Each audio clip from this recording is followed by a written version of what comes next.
What's going on, ladies and gentlemen? This is Muscle, and this is another Two Line Music Cuts Entertainment Report podcast. And today we have a really special guest in the building. Listen, this man is a singer, he's an actor, he's a songwriter, he's a broadcaster. Listen, this man has done so much things in the music business.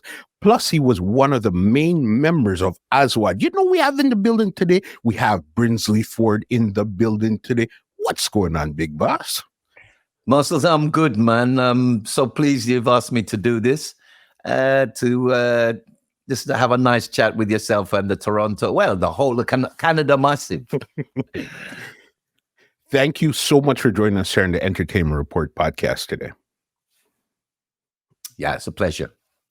All right, definitely. Well, you know, on this podcast, we like to go right from the beginning and bring it right up to 2023. And I know with you, you've done so much, so we're going to see how much ground we could cover in this conversation here. So my first question for you is this. I knew you were born in Islington, London. That's where you were born? Mm-hmm. Yes. True. What was it like growing up in Islington at that time there? I was born there, but I didn't spend time there. We moved straight to Brixton. I believe it was Hayter Road in Brixton. Mm-hmm. And then later we moved to northwest London. So, Islington was just a quick move. So where do you grow up more? Brixton? I grew up more northwest, out of the Willesden, Harlesden, that kind of area. And then later on, of course, Ladbroke Grove. Okay, what was the area like growing up then? What was the area like? It was early days. If I can say, in those days, there were no inside bathrooms. All the toilets were outside. There was no plumbing. So, you used a tin bath. Mm-hmm. We were really fortunate. My father, it more than likely was the first inside bathroom on the street where we lived. And he went further and did his own central heating. So from an early age, we had inside toilet, inside bathroom. The area was, what can I say? If you see the old footage of London, I mean, I remember in the early days going to school, there was a lot of fog. There was a lot of fog. My mother would always wrap my mouth and give me sweets and stuff to eat. It was a different place. Mm-hmm. Definitely. And do you have any brothers and sisters that you grew up with? Yeah, I have. There is 7 of us in all. Mm-hmm. So obviously I have 6 brothers and sisters. My eldest sister, unfortunately, we've lost her, but all the rest are here. And it's a big family. And you were the oldest, youngest, in between. Where did you fall when it came to your siblings? No, I fall third. Mm-hmm. And as you know how it is with Caribbean families, when you're young, whether you're a boy or girl, you have to help out and do your housework, and you know what I mean. So I looked after my sisters, and then my brother and sister came, and we had a good life. We have to give thanks. Just like that. And even your parents, what were they into back then? Were they working? They were staying at home? What was their role at that time there? Well, if you remember, years ago there was a song called Rainfall Sunshine. Mm-hmm. And this song was really about my parents. My father ended up working on the transport, the London Underground, and he moved up to chief engineer. So he would be the person that, if there was a fault on the train, they would come out and fix the trains. I remember traveling with him. He would take me into the front carriage because he knew the drivers.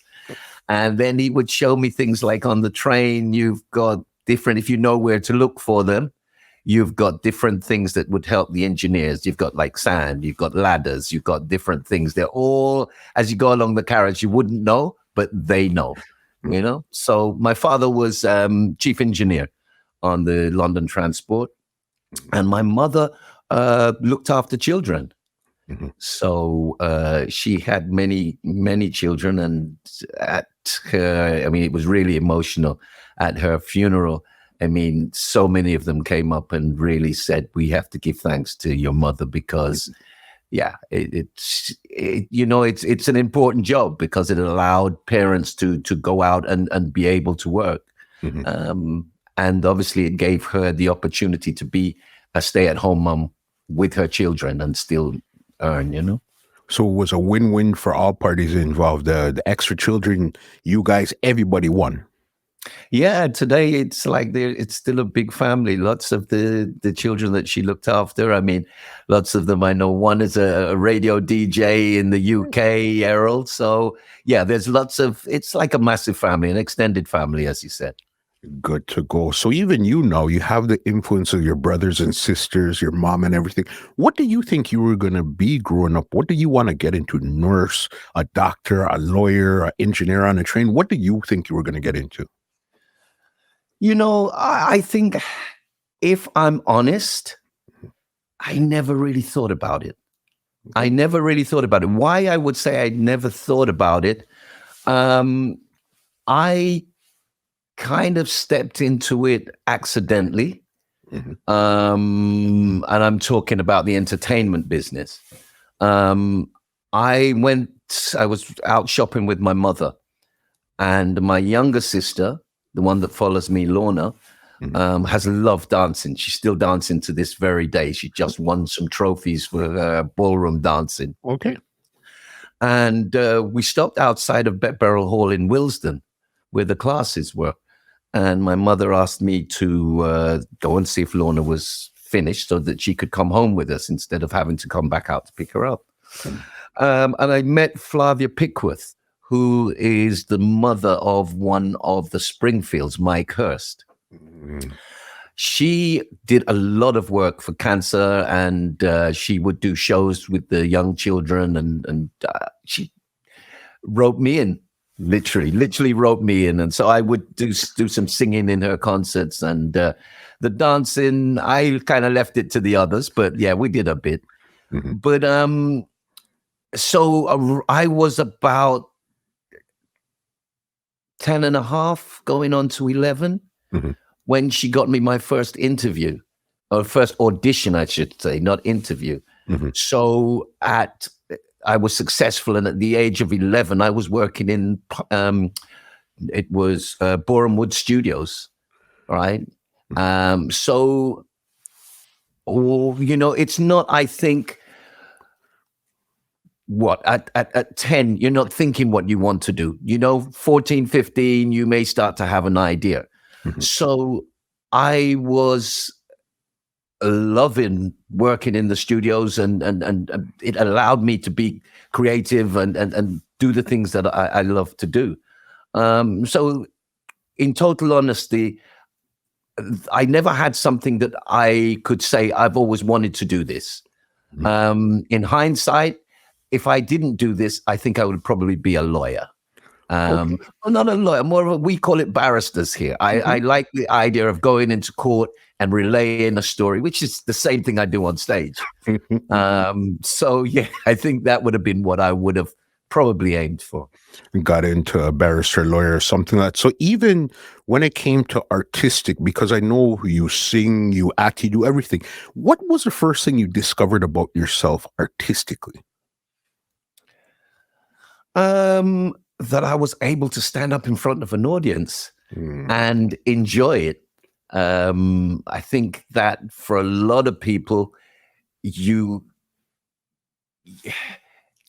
stand in front of an audience, it's like, oh my gosh, what am I going to do now? What have I put myself into?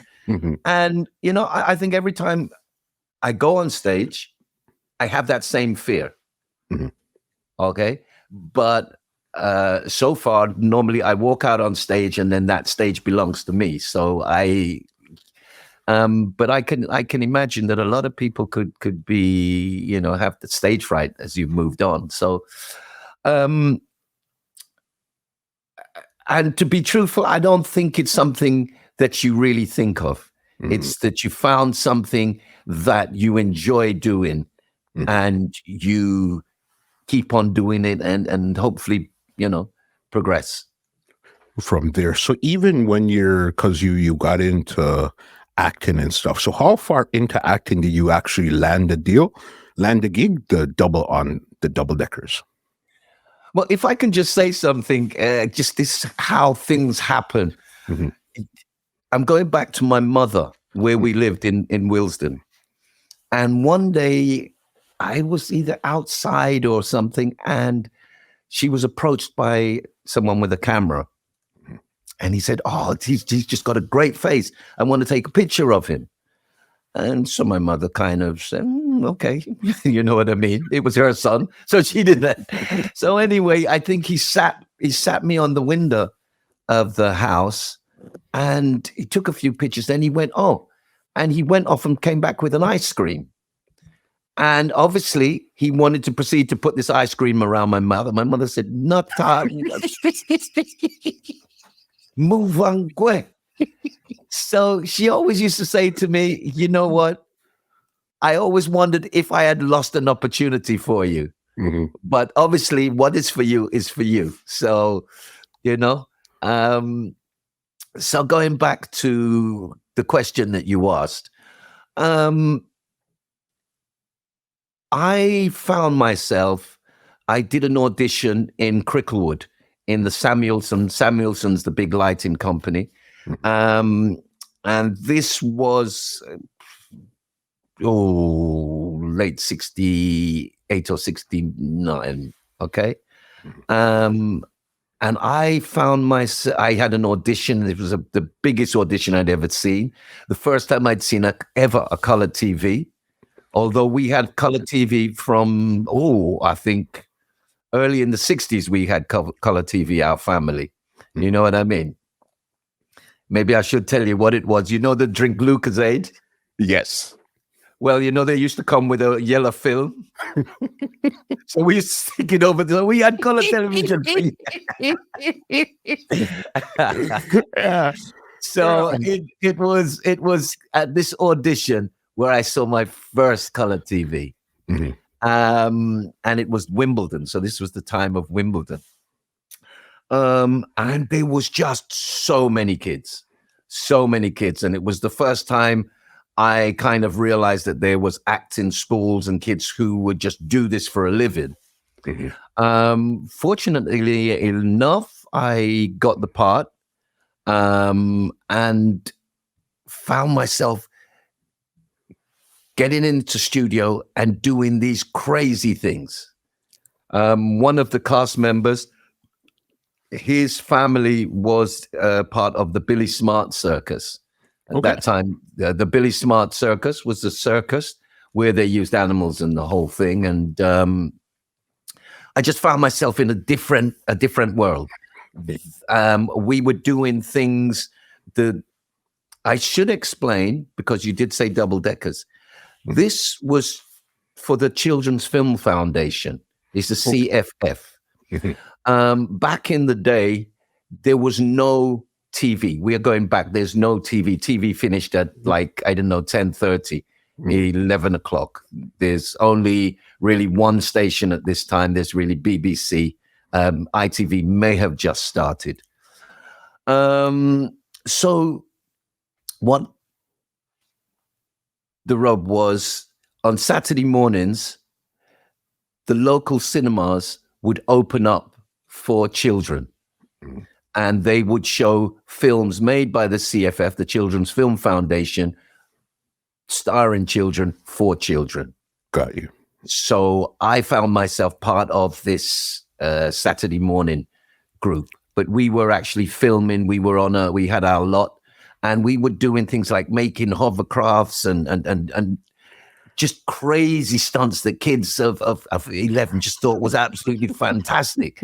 Making go-karts and driving these go-karts. It was, kids In this day and age, I don't think it would be allowed because everything is politically correct. Correct. But in those days, you had these 7 children who had their own den, and they would do crazy things. And it was called the Magnificent 6.5. This was actually the forerunner to the double deckers. Okay, so there was something that led up to the Here Comes the Double. Yes. The double we did two how can I say, not episodes, because it sounds like it's only one. There was like 2 episodes of 13 series. So we did quite a bit, and actually that's where I cut my teeth in the whole film industry, because you're thrown in, and young actors, they work hard. We work hard. Because you guys are child actors at this time here. Yeah, we were child actors, but you have to kind of look at it that these were the days when, for an actor or a musician, you were going to work. You were doing something that you loved to do. Celebrity didn't come until later on. So, I was fortunate having so many brothers and sisters, because it kept my feet firmly on the ground. It's like, who you think? Hey, just because. So yeah, it kept me firm. It kept me. It was a job I was doing, and that was it. So I found myself in this whole creative world, which I absolutely loved, and I just took it on and just ran with it. It found you, and you were happy that it found you at such an early age at that time there also. Yeah, definitely. Oh. And once bitten, you couldn't get me out of it. Because your character was Spring, and I know a lot of people credit it as one of the first black faces that they seen on television at that time. Yeah, but that we're now talking, that was released on TV around 1970s. When it first came on TV. But then you had the 6.5, you had the Top Hole Show, you had Please Sir, you had I think James Bond came after that. But yeah, there was just so many, there was lots of different things that to kind of, I think by the time we did the double deckers, we were like seasoned actors. At that point there. So how was it actually going to school and being on TV at the same time? How did the kids treat you while you were in school? Well, it was one of those things, you have to kind of think of this as pre-celebrity days. Got you. Okay. So it was, where you been? Oh, I was working. Oh, okay. All right. And that was it. I mean, it wasn't like, oh my God, you were doing this. I think it wasn't till later on, time of the double deckers. And by that time, my friends would have been like 16 going into that age, because child actors are always younger than they look, or older than they look, I should say. Got you. So you would be like 15 playing like a 12, 11-year-old type of thing. Yeah, that's usually what happens. So yeah, I was, in school. I had nicknames in school, and I would come and they would chant out, and and that would be it. But yeah, it wasn't. I think pre-celebrity days. So, and I believe we're moving to double deckers now. The ideas they had for the double deckers probably was too early for the UK. Now, in the States, you had lunch boxes. We had the comic here, and they had planned a lot of that celebrity thing. We did a few tours in the UK, but I believe there was some financial situation, and I should say that it was a 20th Century Fox production. It was. The Double Deckers is a 20th Century Fox production. Wow. So they had big ideas, but I think that something along the way didn't. I'm not 100% sure, so I prefer not to say. But yeah, the idea of the things that they had didn't continue. But I believe that they had the early ideas of the whole celebrity thing where we would tour and we would do whatever. But this is early 70s, so, you know. Wow, that's crazy. To know that this was a Fox production, that's crazy to even look. This is where, from almost the beginning of your career, you're in with big companies from the jump. Yeah, give thanks. I mean, also I did a small cameo role in Diamonds Are Forever. So, James Bond. yeah, I mean, I was fortunate enough that on his celebration, the celebrated director John Borman. Mhm. John Borman, yeah, I was hoping to meet him at his celebration because I did a movie with him, Leo the Last. Calvin Lockhart, Marcello Mastroianni, Glenda Foster Jones, Billy Whitelaw. So yeah, I have to give thanks. I'm having a good run. Definitely. So then now you're doing acting and stuff. So you're in between school and everything. So while you're still in school, did you think you were going to continue acting or stay in entertainment, or you were just going to school to finish up at that point there? Well, by that time, I had kind of decided to leave school because I'm now working and to be going into school and coming out, and it was just a bit of a problem. And at that time, I would go and not go and play. I had a period where I was working with an English reggae star called Junior English. Okay. So I cut a lot of my studio years with Junior, and we would tour and sing and stuff. And so really school was really a thing of the past.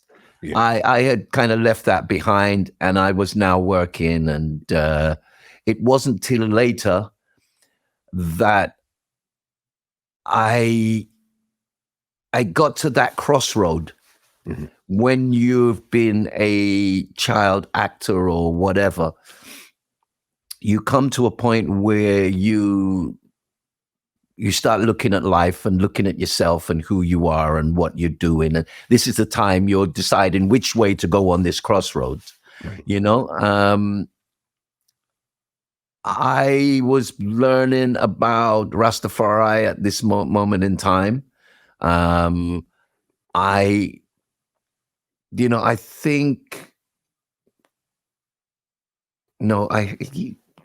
think I had a child on the way. Right. So it was like, I can't really go out there and play a child actor all the time. But there were no parts in England for black actors. You know, you had the parts that we all know, the parts that were kind of available. There was no creative thought. And I thought, okay, maybe I'll write. But then if you write, you need someone to finance it. And that was like, where are we going to get this? And my other love was music. And, I've had some blessings in my life. And I have to tell you this quick story. For sure. While not working, right, as an actor, you hear actors say, well, we're resting. But obviously they go out and find anything that they can do to, pay some bills and stuff. So I worked for a while in a greengrocer's in Neasden, right? So these were the days in England, you would have the smaller greengrocers who would decorate their outsides with like tissue paper and everything rested. So I was out there and fixing up this arrangement, and I turned to my right, and it was like Muscles. It was like a mirage, right? I'm in Neasden, right? Neasden is like, you ask most people in London, where's Neasden? They go, well, it's somewhere there, because it's more anyway. Neasden is a little bit further out than, this. So it's a bit more like a country. They'd more consider It's country not or really a rural country. almost. It's not really a country. It's like leaving Manhattan and going to Harlem. Do you know what I mean? It's that kind of way. Got you. I'm still shocked to this day, right? I look and I see this tall man walking down, and he's got like a vest, and he's got a black wooden fist on his chest, right? And he's got a berry. And as he gets close to me, like if he didn't know, I say to him, "You're Peter Tosh." And he say, "Yes, sire." And he continues, and it's like we are talking about 73, 72, 73 maybe now, right? And I go into the greengrocers. I can't say I've just seen Peter Tosh because no one has a clue. You say reggae and nobody knows anything about it, right? Mhm. So it was like, what? Peter Tosh in Neasden? Mhm. So a little from that, a good friend of mine, which he's passed on as well, Delroy Washington. I said, "Listen, I saw Peter Tosh." And he said, "Yes, they're living just around the thing. I'm going to go over there later." Right? So I went with Delroy that night. There was Bob, there was Bunny, there was Peter, there was Wire, there was Carly, there was Family Man. It was like, what are you? Because remember, I had my little sound system and, I love my music. So I basically ended up living there, right? What do you Because mean? they stayed in the circle. And they had come to support Johnny Nash. That time that was called King of Reggae. Mhm. And Bob had just got a deal with Jad to be a writer. So they came over. I think they had problems with their work permits. So for a lot of the tour, they just had to sit it out. So apart from a melodica that was at the house, I had my guitar, and I think I took Paul's guitar and my Marshall amps. Mhm. So I took it to the house, and we would jam. And as Bonnie said, how else would he learn his craft if it wasn't Monk Sweet? So they always called Aswad the Young Wailers. That's crazy. Just the fact. So you were into reggae music and all this stuff because, as you said, nobody else would know what you're talking about when you went into work. Remember in school, this is while we were at school, our music teacher, Jules Fordham, would let us bring music on us, maybe the Friday when we had music. So we used to think like Tony Scott, What Am I to Do Now, Liquidator, all those music. We used to carry them to school and play. Okay. Reggie Fuller, his brother Prince had a sound system. So I used to dress up and go to the sound system. And this is why I was into the music. And after meeting the Wailers, right? For me, we go back to the time when I said I was at the crossroads. Mm-hmm. And it was, okay, for films, I'd have to write. I'd have to find someone to finance it. And that's kind of difficult. My other love is music. And I can go to the studios. I can book Berry Street Studio. I can book this studio. And I can get to the entirety. And then I can press music if I wanted to. So that was my view that, maybe it's going to go the way of music.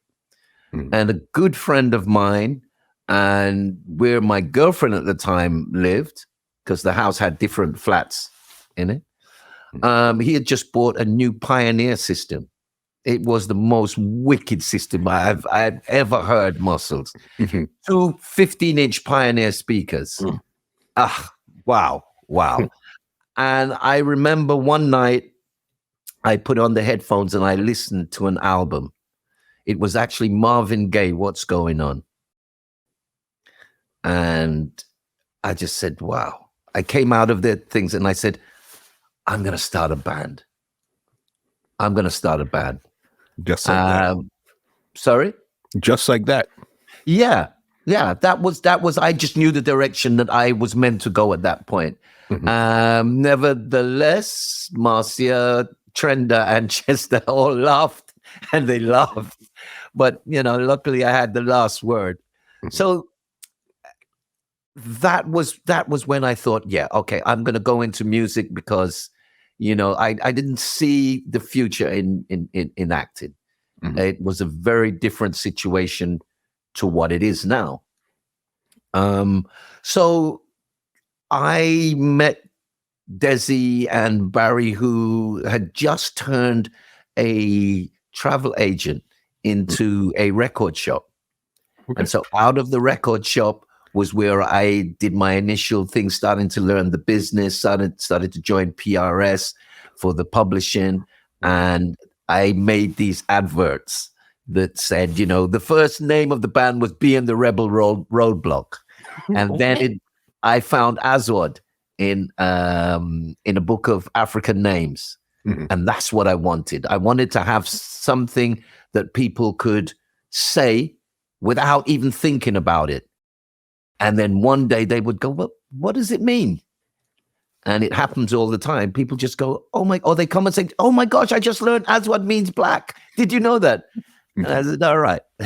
It's a little bit like the second Aswad album. It's called Hulet, right? And for those who know, in a Hamaric, Hulet is two.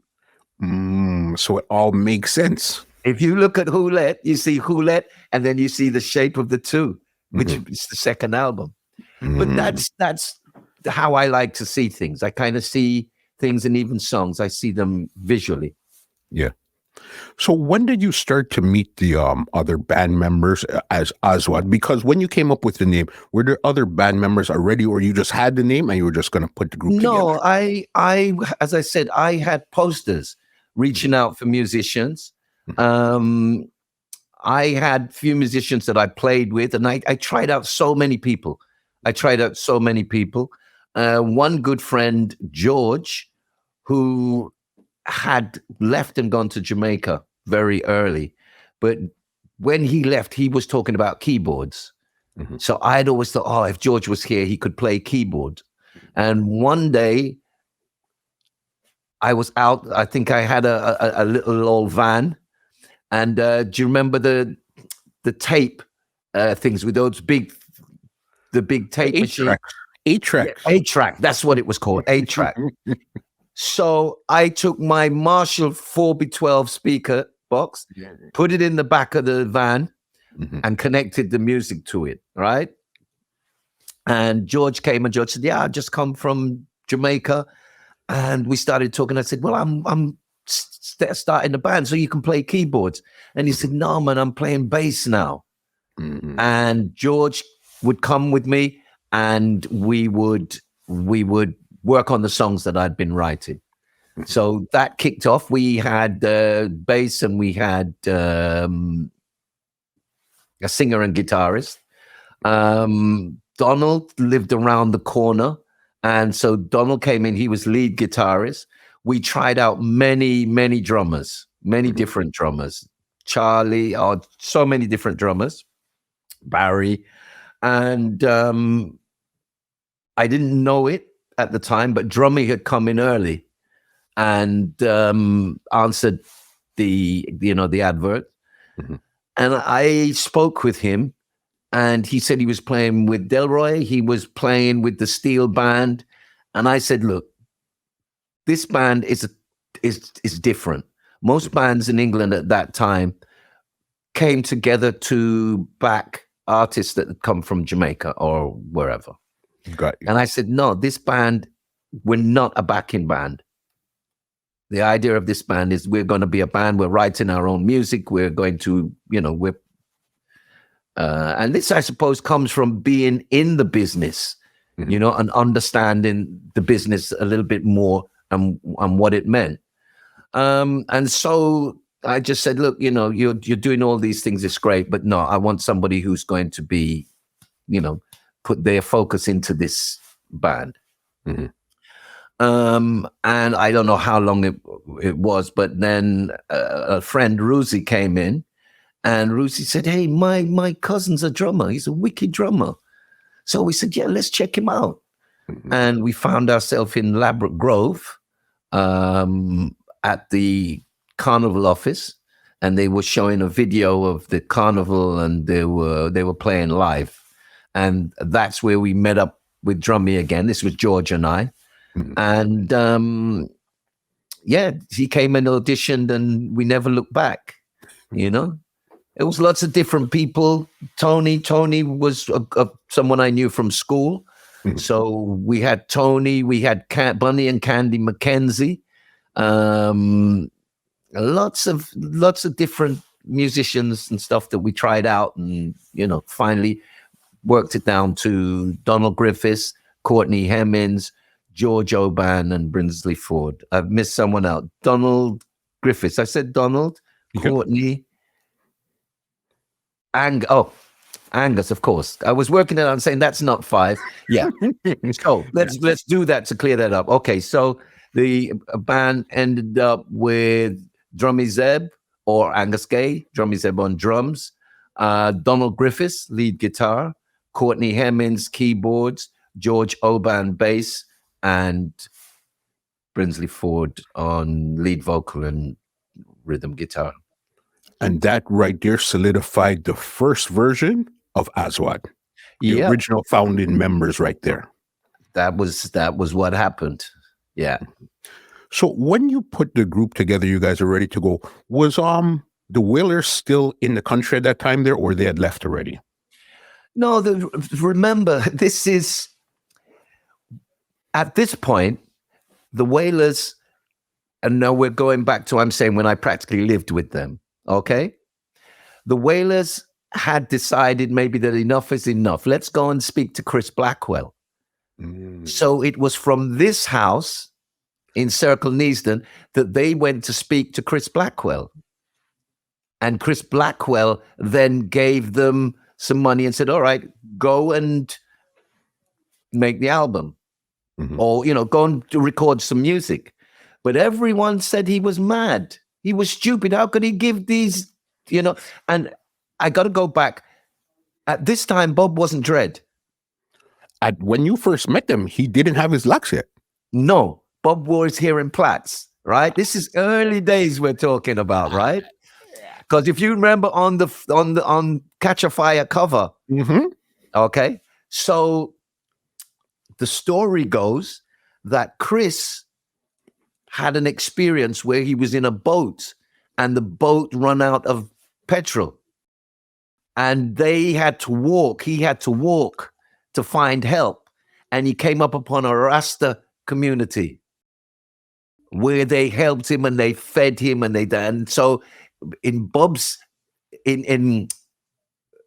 Chris's case, the fact that he had that experience when these Rastas kind of came, because they say Rastas now because obviously history, but at that time it was just a three guys from Jamaica that he knew, because everybody knew the Wailers who knew the music. Everybody knew the Wailers. That's why I was a big fan of the Wailers. I was just like, oh my gosh, this is, the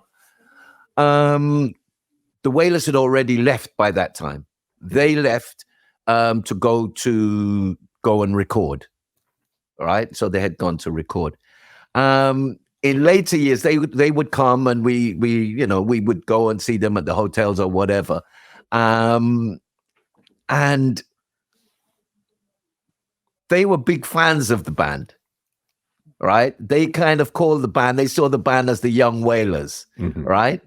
And if you, I never had a photo with Bob. I mean, this is not the time, remember, this is not the time of phone cameras, True. Right? So I've stayed in 56 Hope Road. We've done this. We've done everything, right? But one thing that is very special, right? if you look for a video called Aswad Rear Mhm. on YouTube, you will see Bob dancing in the audience to Natural Progression. Yeah. That to me is, there's that's a moment. That's a moment for me. But yeah, we Bob was more like a big brother though. Mhm. When you have an elder brother and you hold them in that kind of reverence where it's like, your voice get lowered. But many things. We played table football together, and me and him lost to George and Drummie, but never mind. So give thanks, man. Give thanks. It's Was there any of the Wailers that you connected closer with out of the three of them? I would have to say the member of the Wailers that we really connected, and this is the time now because family and I became really close. And family told me about, we have a youth gonna play keyboards, and that was Tyrone Downey. Rest in peace, we lost Tyrone. And then family always wanted me to play bass, right? He always wanted me. He said, I love how you play bass. You should be a bass player. But I said, because obviously I wanted to play guitar and sing. And he said, yeah, man, I have a youth in Jamaica. Him soon come. Youth here going to be wicked. And it turned out to be Robbie Shakespeare. And the first track he played on, that I think he played on, was Concrete Jungle. And Concrete Jungle is about Chalk Hill, a place in England. Oh, that's really what it's based on. Yeah. It's a place. They're all these white flats and stuff in England. And the truth is, I didn't hear that from Bob, but my understanding is that's where the song was, what the song was about. That's so wild there. So, okay, so then now you guys have the band form, you're ready to go. What were some of your early moves now with the band? Did you guys try to get a recording deal? Were you guys performing? What was some of the early moves? What happened? As I said, George and I, remember, I have a son now, okay? I have a son who's become a massive music producer himself, and Jermaine, or Jazz son. Jermaine did the first track for Capleton when they started calling him. He's an unsung. You've got another person you're gonna have to interview. Okay, anyway. So before we even remember this thought, let me tell you this earlier on in this conversation. It was Jermaine that reached out to me, and this is why we're even having this conversation right now. So you see how it's full circle? Yeah, full circle, man. I didn't even realize at the time, but yes, of course you know Jermaine. So, okay. So George and I are sitting there one day. We in the back, and we used to just jam with the music or try and work out songs. And we said, look, we're going to have to do something. Let's see if we can find a job within the music, because that's what we want to do. So we don't want to go and do something that's not within music. Saga Records, who had just bought Trojan, was a walking distance from where we were sitting. So we walked down. It was like a 10, 15-minute walk. We went over the bridge, like if you're going into Ladbroke Grove, and we went. They said no, nothing. They didn't have anything because they believed they had a pressing plant there and stuff. So we thought we would get something.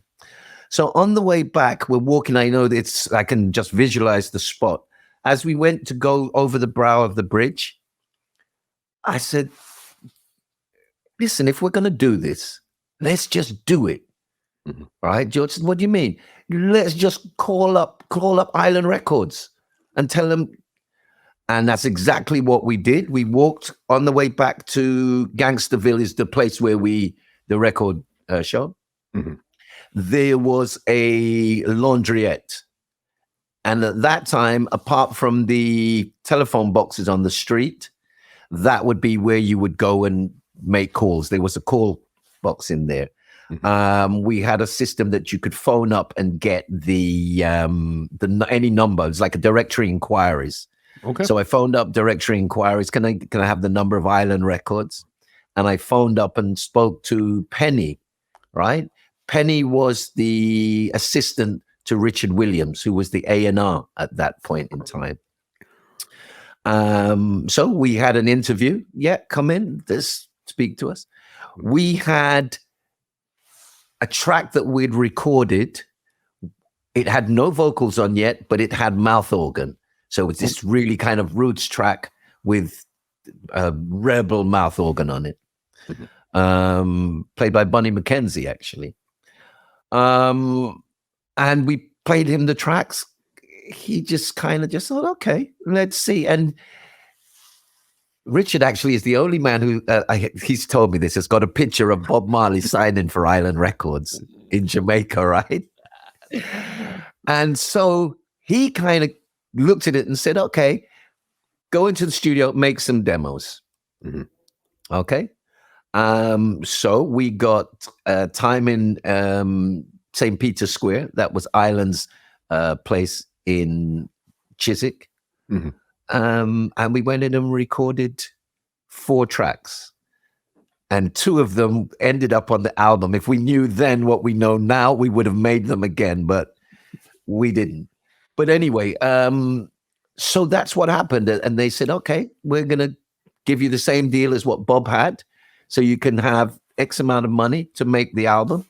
And go ahead, let's see what happened. They put us together with Tony Platt. And that was the beginning of it. We did the album Aswad. And we did the album. And our Trevor Bauer friend from the area said, oh, we were rehearsing in Acklam Road. It's a big, it became a big club afterwards, but it was like a community space.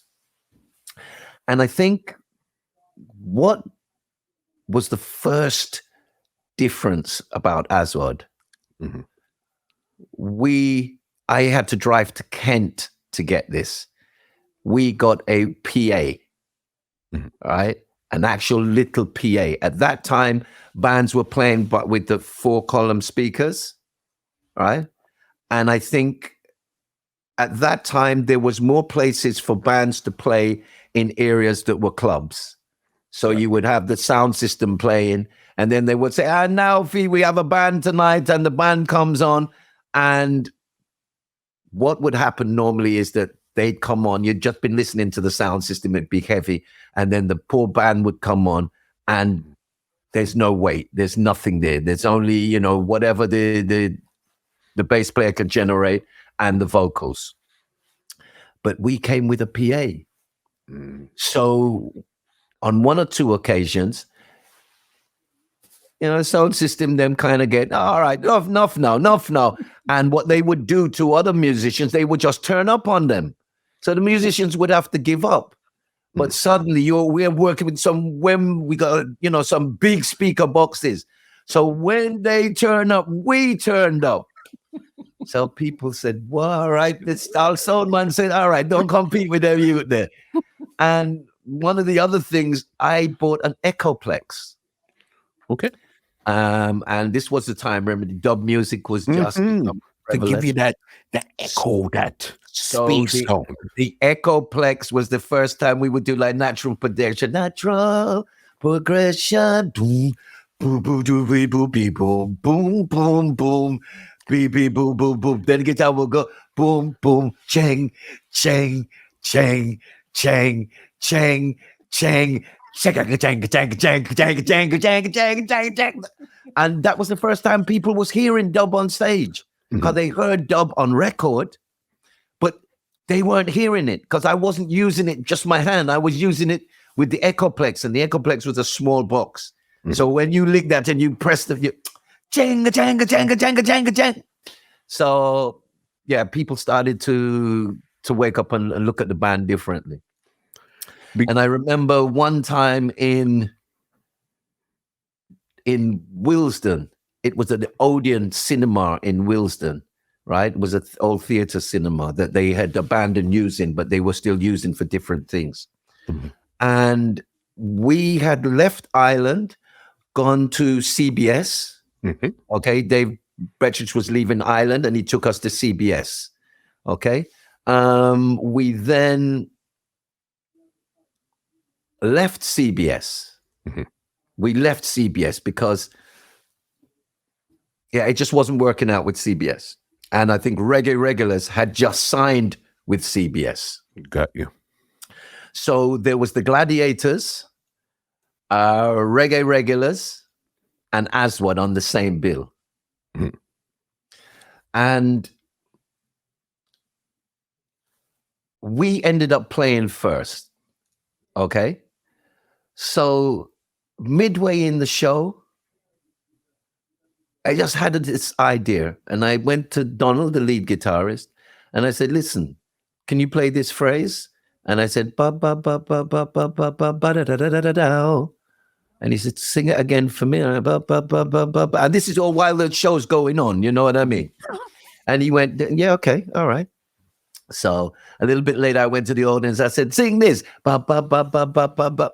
And they repeated. I said, "Come on, sing again." Ba ba ba ba. They sing again. Ba ba ba. And then Donald flew off with a lead guitar that was just absolutely crazy. And even at the end of the show, people were still saying Aswad, because I think that was the moment that we moved into stage performance. So we were now performing. We weren't just musicians anymore. We were performing. And I think that comes from the lessons I'd learned working at the studios. Mhm. From there, because I know this was around a little bit after your first album came out. I think you guys backed Burning Spear for his 1977 live album. Yes, 1977, early 1977. Mhm. Now, that made a liar out of me. Do you know what I mean? What do you mean? Well, I had stated we're not a backing band. We will not be a backing band. We're never going to be a backing band. But then we had a request. Listen, Burning Spear doesn't have a band, right? I mean, you don't say no to Burning Spear. No. You know, remember, we are big reggae fans.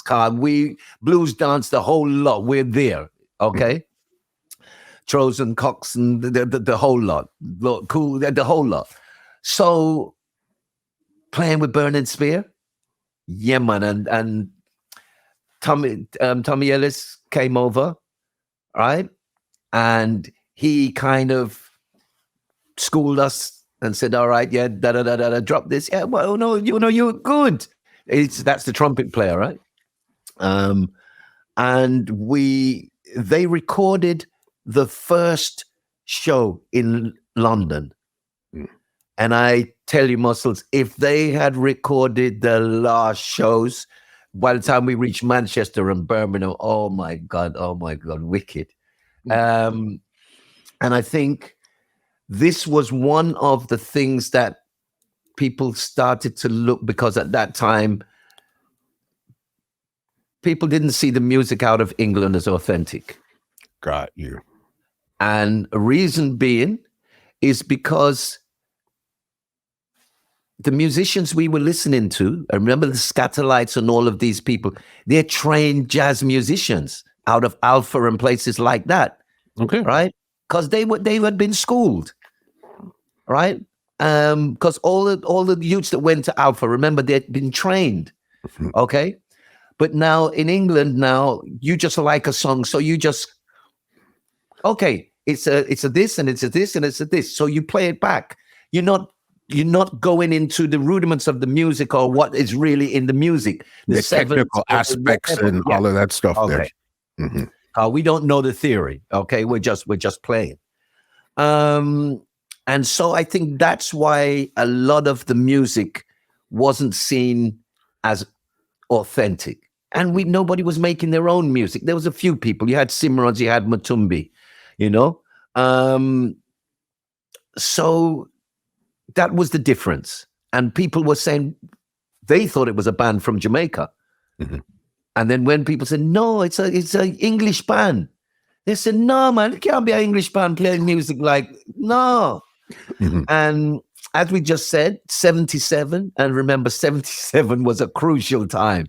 Mm-hmm. Because culture just 2/7s clash. When the 2/7s clash, and we all waited for whatever was going to happen in the year of 77. But the year of 77, I think it was Denise came to us and said, listen, why don't you guys go to Jamaica to record? Right. So we had time booked in Harry J. And I remember arriving in Harry J's studio, and the first just walking into Harry J's studio, right? And somebody was there behind there singing, and it has to be. And then suddenly the door opened, and out comes Jacob Miller. And he said, well, the man them come from England. So when the show said, man, no friend. Yeah. So it was Jacob. Jacob was the first man I heard voicing a tune in Jamaica.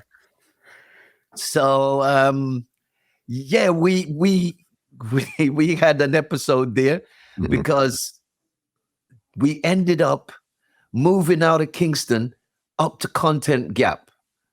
Now, Content Gap is above Papine, right? Okay. And I remember when we were heading to Jamaica, Drummie was taking a Crombie, a light brown Crombie.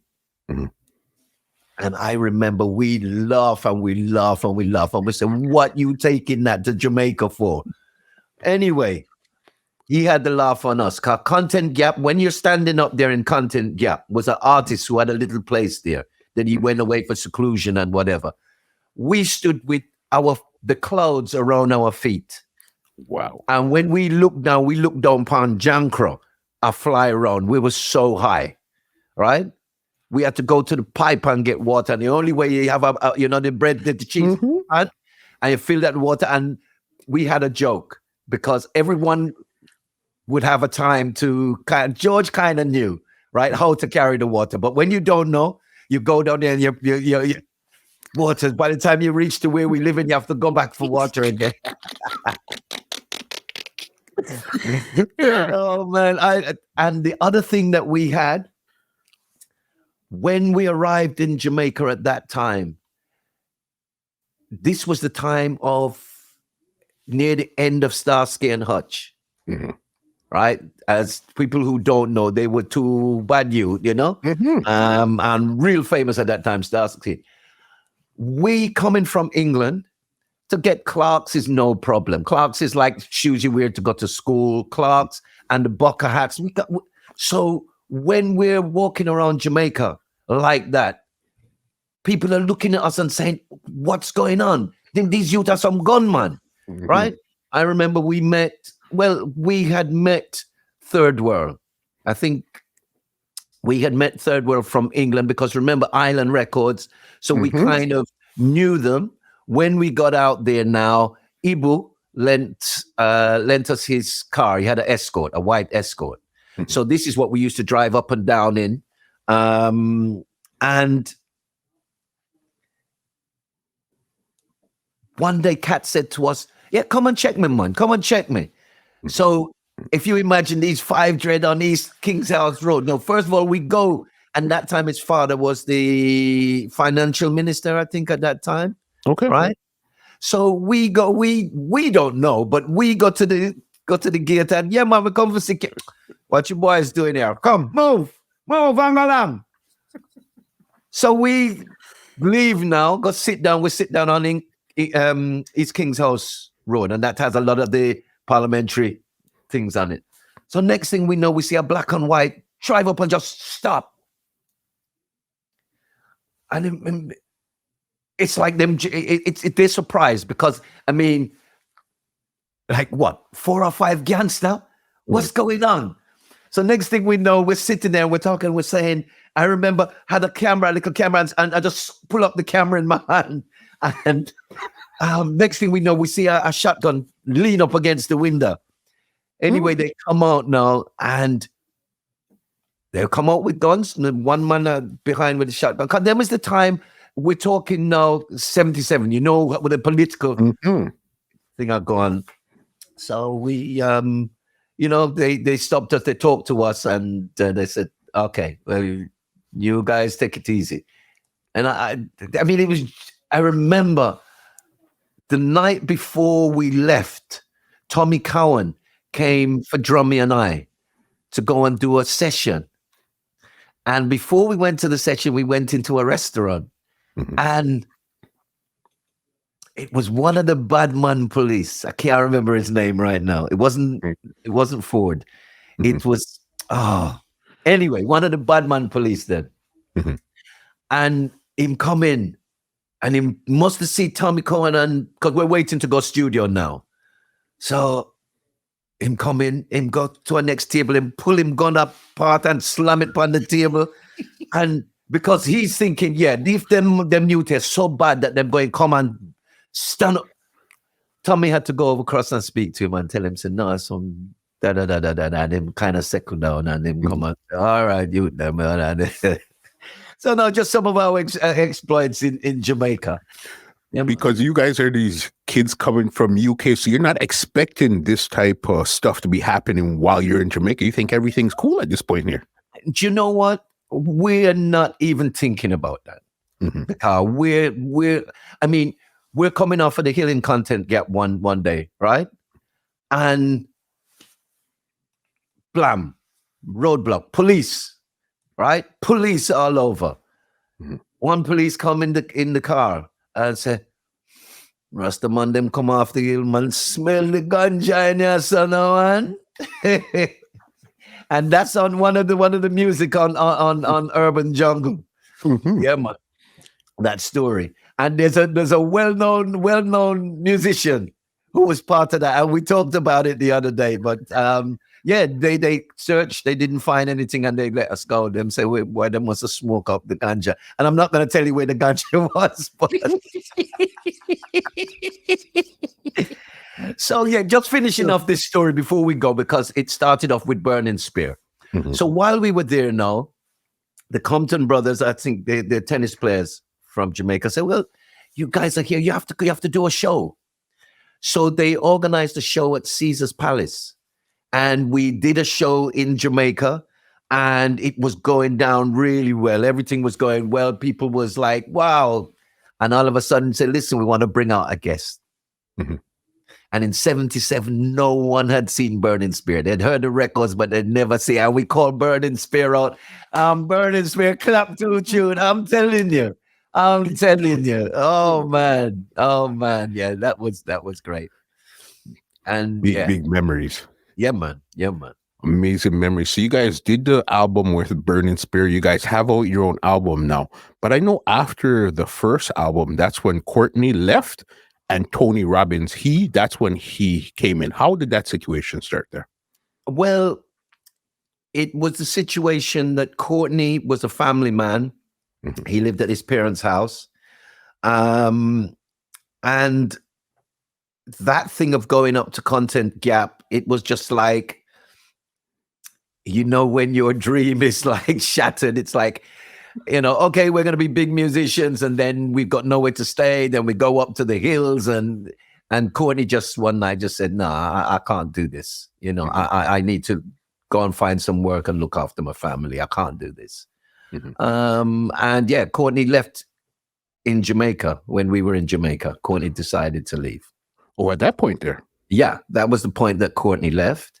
Tony was someone who I knew from before. But Tony was at that time playing with Brimstone and King Sounds. So he was a working musician, but obviously he came in at first as like doing sessions, or when we could get him to play. But then later on he came in as the keyboard player. And then I had written a track. That time we were all living in like a squat in Labrador Grove, right, in Powis Square. And each of us had our rooms. And I remember having this idea for this song. And what happened the night, it was Tony and George came in, and I was just jamming this tune that I was thinking of. And at some other point, Tony played the bass. And I really like how Tony played the bass. George was moving towards his jazz period, really. And George's stuff with motion and stuff that he did. And that was the point I had to say to George, listen, man, you know, the bass lines are not really roots anymore. You're going in a jazz direction. And our album with CBS kind of moved in that jazz kind of way. Mm-hmm. And so, yeah, it was, Tony started to play bass because loved how he was playing bass. And then after George left, the decision was that we had a unit of drum and bass. We had a rhythm section, drum and bass, guitar, vocals, and we did the harmonies. So it would be better to find a keyboard player. Because when we created, that was locked. That was us. And so that was when Clifton Morrison and Tata came in. And for years, that was the band. But they were not really members. They were kind of session. But yeah, they were Aswad still. Yeah. Definitely. So then, no, because you guys at this time here, no, you guys still didn't get your huge break at this time here. You guys are still on the come up, still trying to figure it out. Well, let's have a look. It's to tell you the exact years, but we could if we knew the release dates. Mm-hmm. I remember that we had all of most music. When I say all of, mm-hmm. music was promoted on children's programs in the UK. This is where you got most of the music kind of happening. You had Top of the Pops, which was the main kind of music thing. There had been other shows, but Top of the Pops was like the longest running. That was the pop show. Mm-hmm. And for new music, it would be relayed on the kids programs. Now there was a show called 73, which was a children's program, and what happened at that time, you know, it was said that how could young children relate to Three Dreads? Yeah.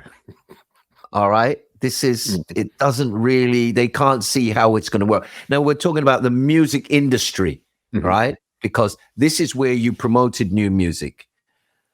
They're trying to get us away, but, you know, it's like, can you really, you know, what they didn't realize, we're our fathers now, right? And remember what we said back in the day, if you're from a black family, you have to change nappy, you have to do everything. You have to look after your brothers and sisters. Mm-hmm. So when we come to like do these children's programs now, they see us laughing and the kids are having a great time with us, right?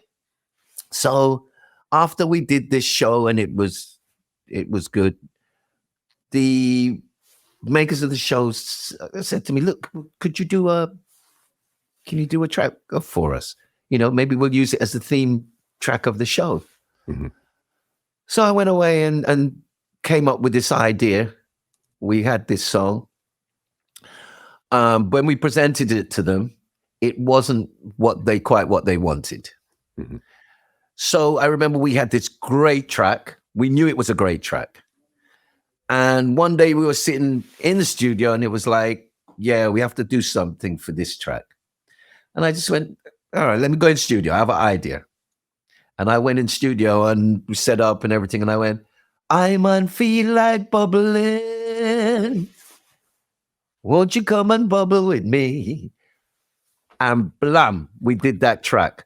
We must have gone to, I don't know, for about 6 months, that was number one on the reggae charts. That was number one on they couldn't shift it off the reggae charts.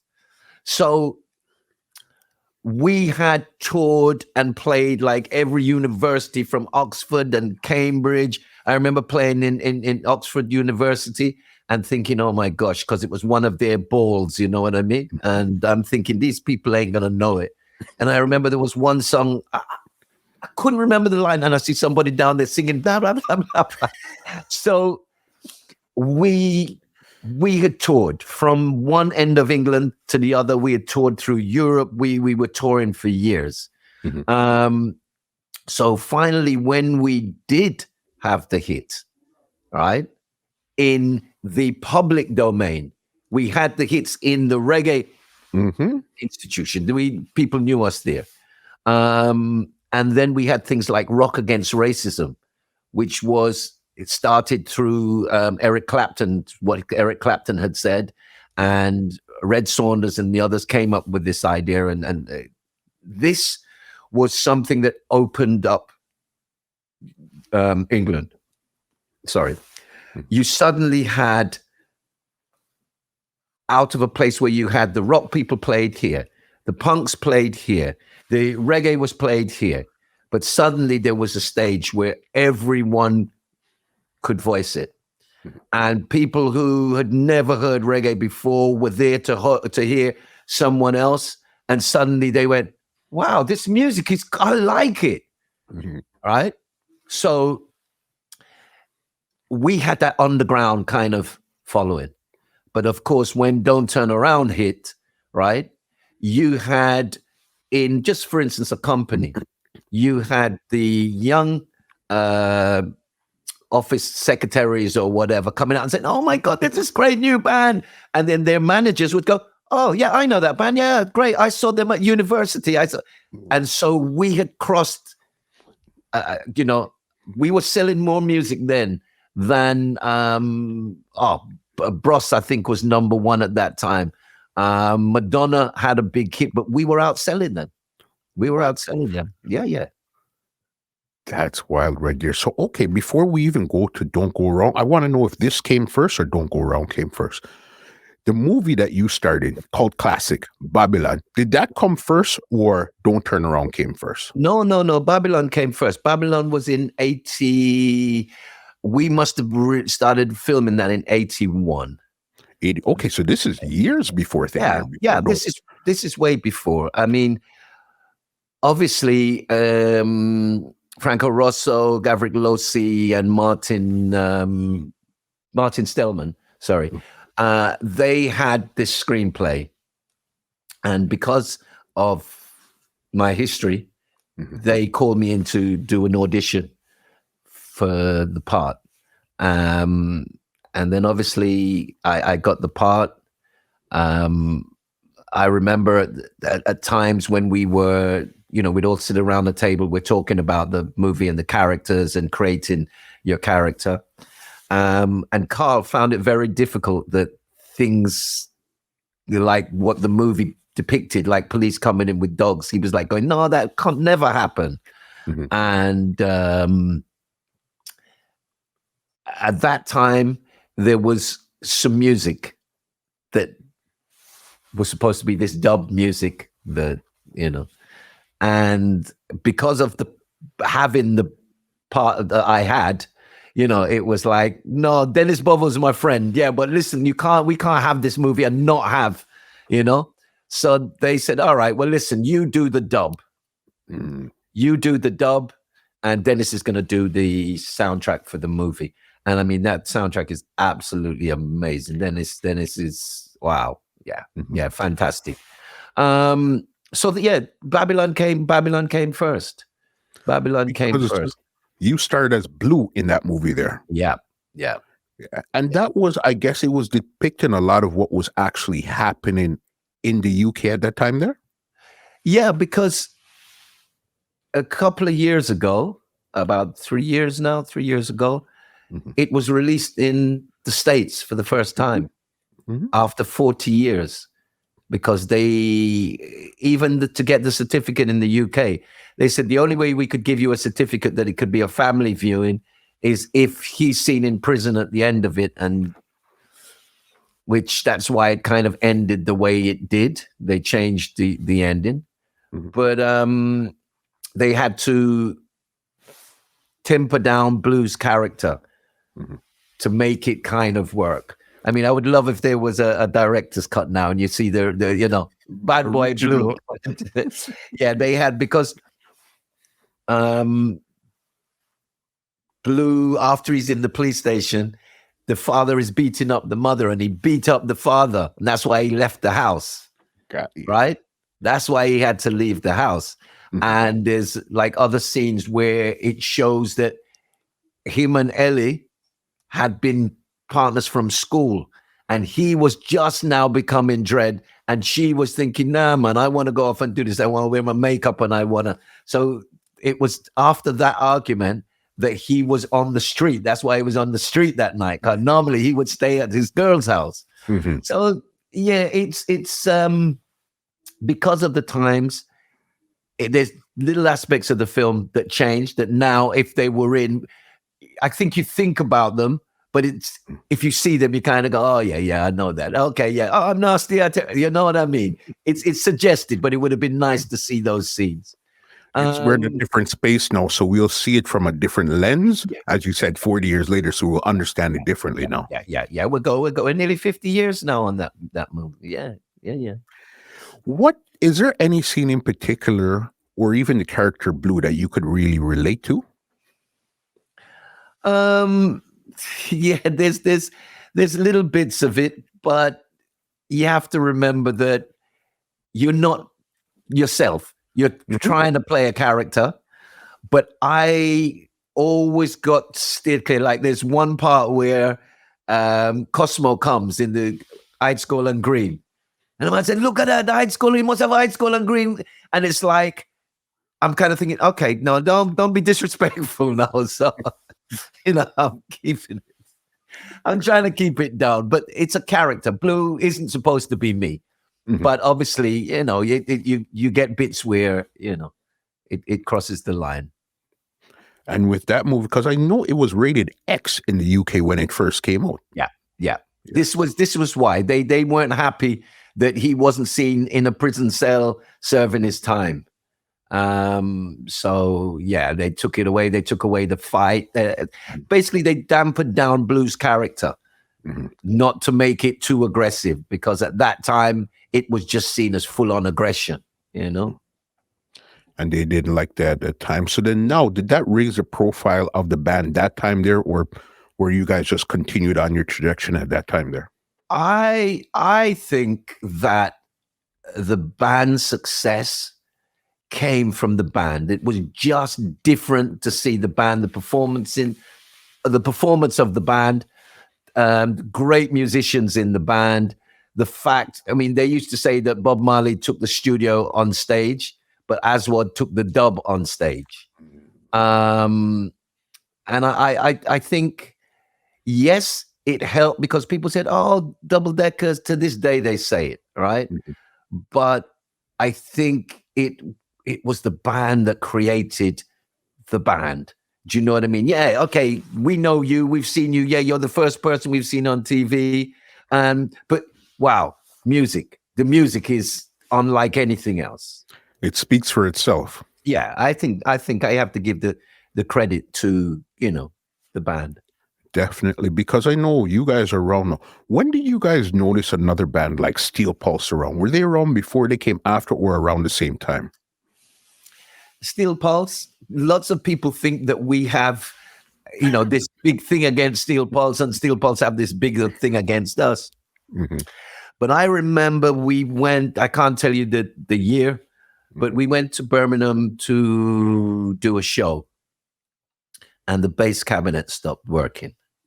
And David reached out to me, and I went to the rehearsal room, brought back the cab, and we used their cab. So that was our first situation. They were in London. We were in London. They were in Birmingham. So it was like, yeah, wow, this guy's cool. Didn't really know too much about the band or anything at that time. And then one day I was in Island Records, and I saw David, and I think it was Fonz, right? They came walking around, and they were saying, "Oh man, we're going to see if we can get signed or whatever." And I called Leslie Palmer and Denise, and introduced them to Denise and Leslie Palmer. So when people kind of say all of this, we say, look, from time, we've just been there for each other. And that we're in a band now together. Yep. All right. A super group that you guys formed. Dennis was the judge for the competition that Steel Pulse won, to do a track with Dennis, and Dennis did Handsworth Revolution. So we've gone full circle. And another little thing, if I can just add this. For sure. Let's go back to the time of Bob Marley staying in Neaston. All right. We used to go to a club, all right, that was in this very same hall that I told you I went for my sister. They were going to do a show. So everybody heard that, Cimarrons used to play there. Watch out for them. They're coming back. It's someone you have to interview as well. For sure. So they, that night, they didn't turn up. And Cimarrons had all their stuff out there already. And I just said, okay, let's play. And myself, Val, and someone else just grabbed some instruments and started to play. And that was one of the first places I really played roots music. Do you know what I mean? In the same hall that I went to pick up my sister. That's how full circle. Yeah, full circle. And it seemed like everything we're speaking about, that's just how your life just happened to work. You just happen to be somewhere. You just happen to make a phone call. You just happen to go. All these things you just happen without real. You know what? Wasn't a real intent. No, I believe that there are, we have paths that are mapped out.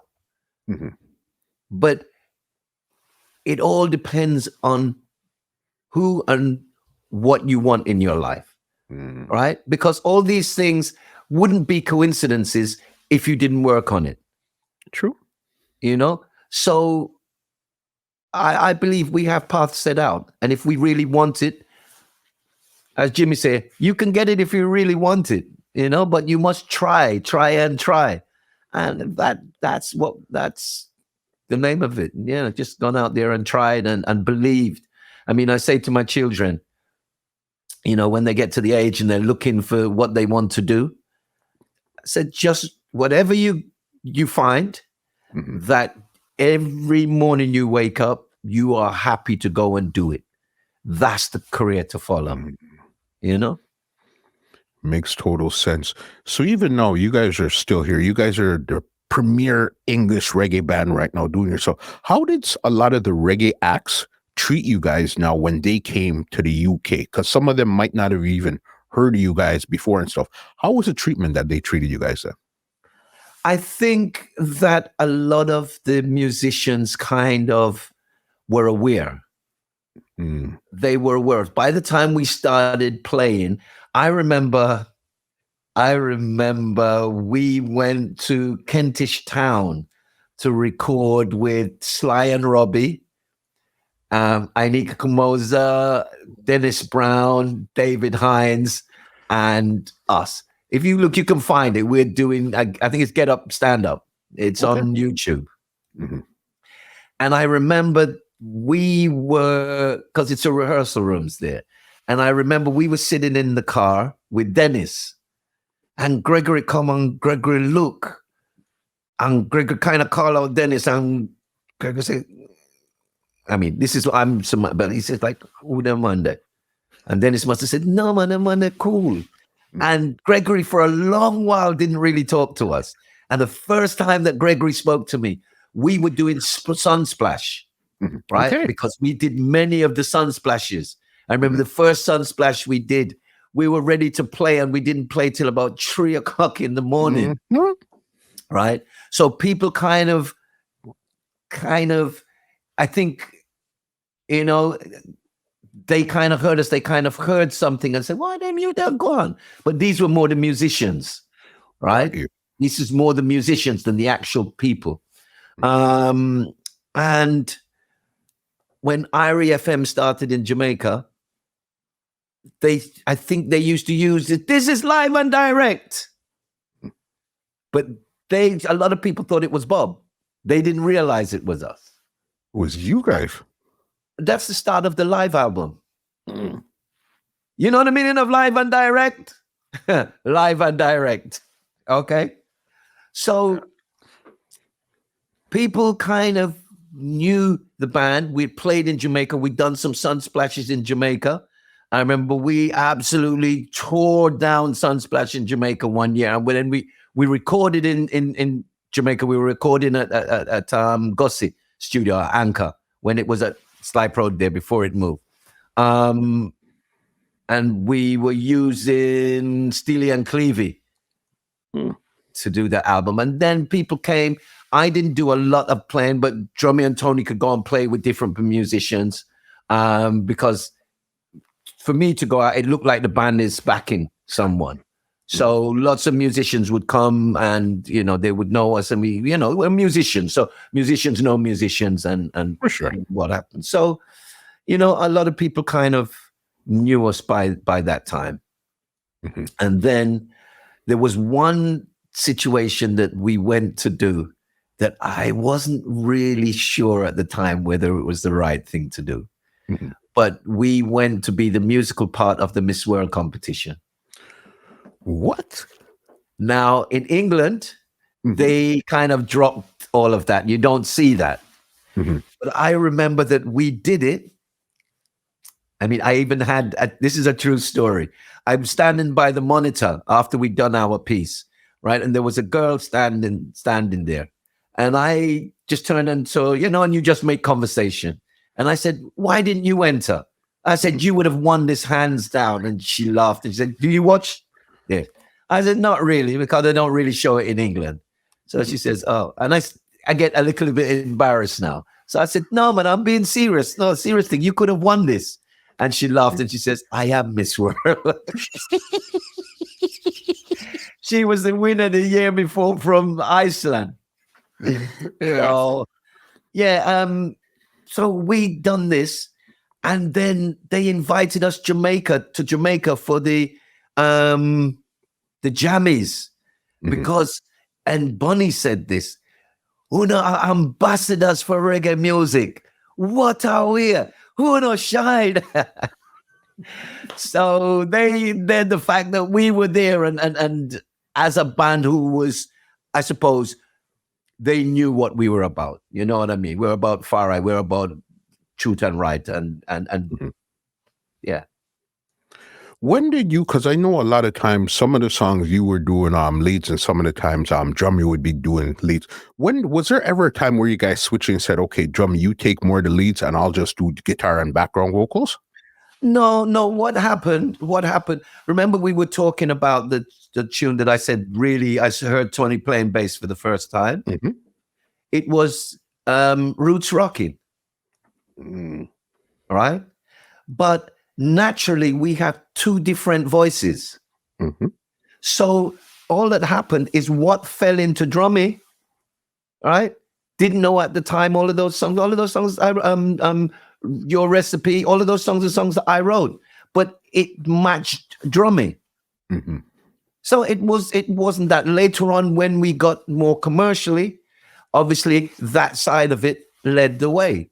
But it was something that we just had naturally. There was no, okay, you do this or you do that. If a song suited his voice more, he was more mellow, more the lovers rock. I was more the rebel. Mm-hmm. So that was, that's how we kind of blended it. It seemed like you put the music above all. You put egos and everything one side. Whoever is the best person to make the music come out best, that's what we're trying to do right here. That's it. That's the only way you can do it. Mm-hmm. That's the only way you can do it. And that's how it was. Mm-hmm. Even then now, do you remember 3 big shows that you'll never forget? Either they were so amazing, they just didn't go well. 3 shows that stick in your mind for the rest of your life. You'll never forget these shows. Well, there's so many. I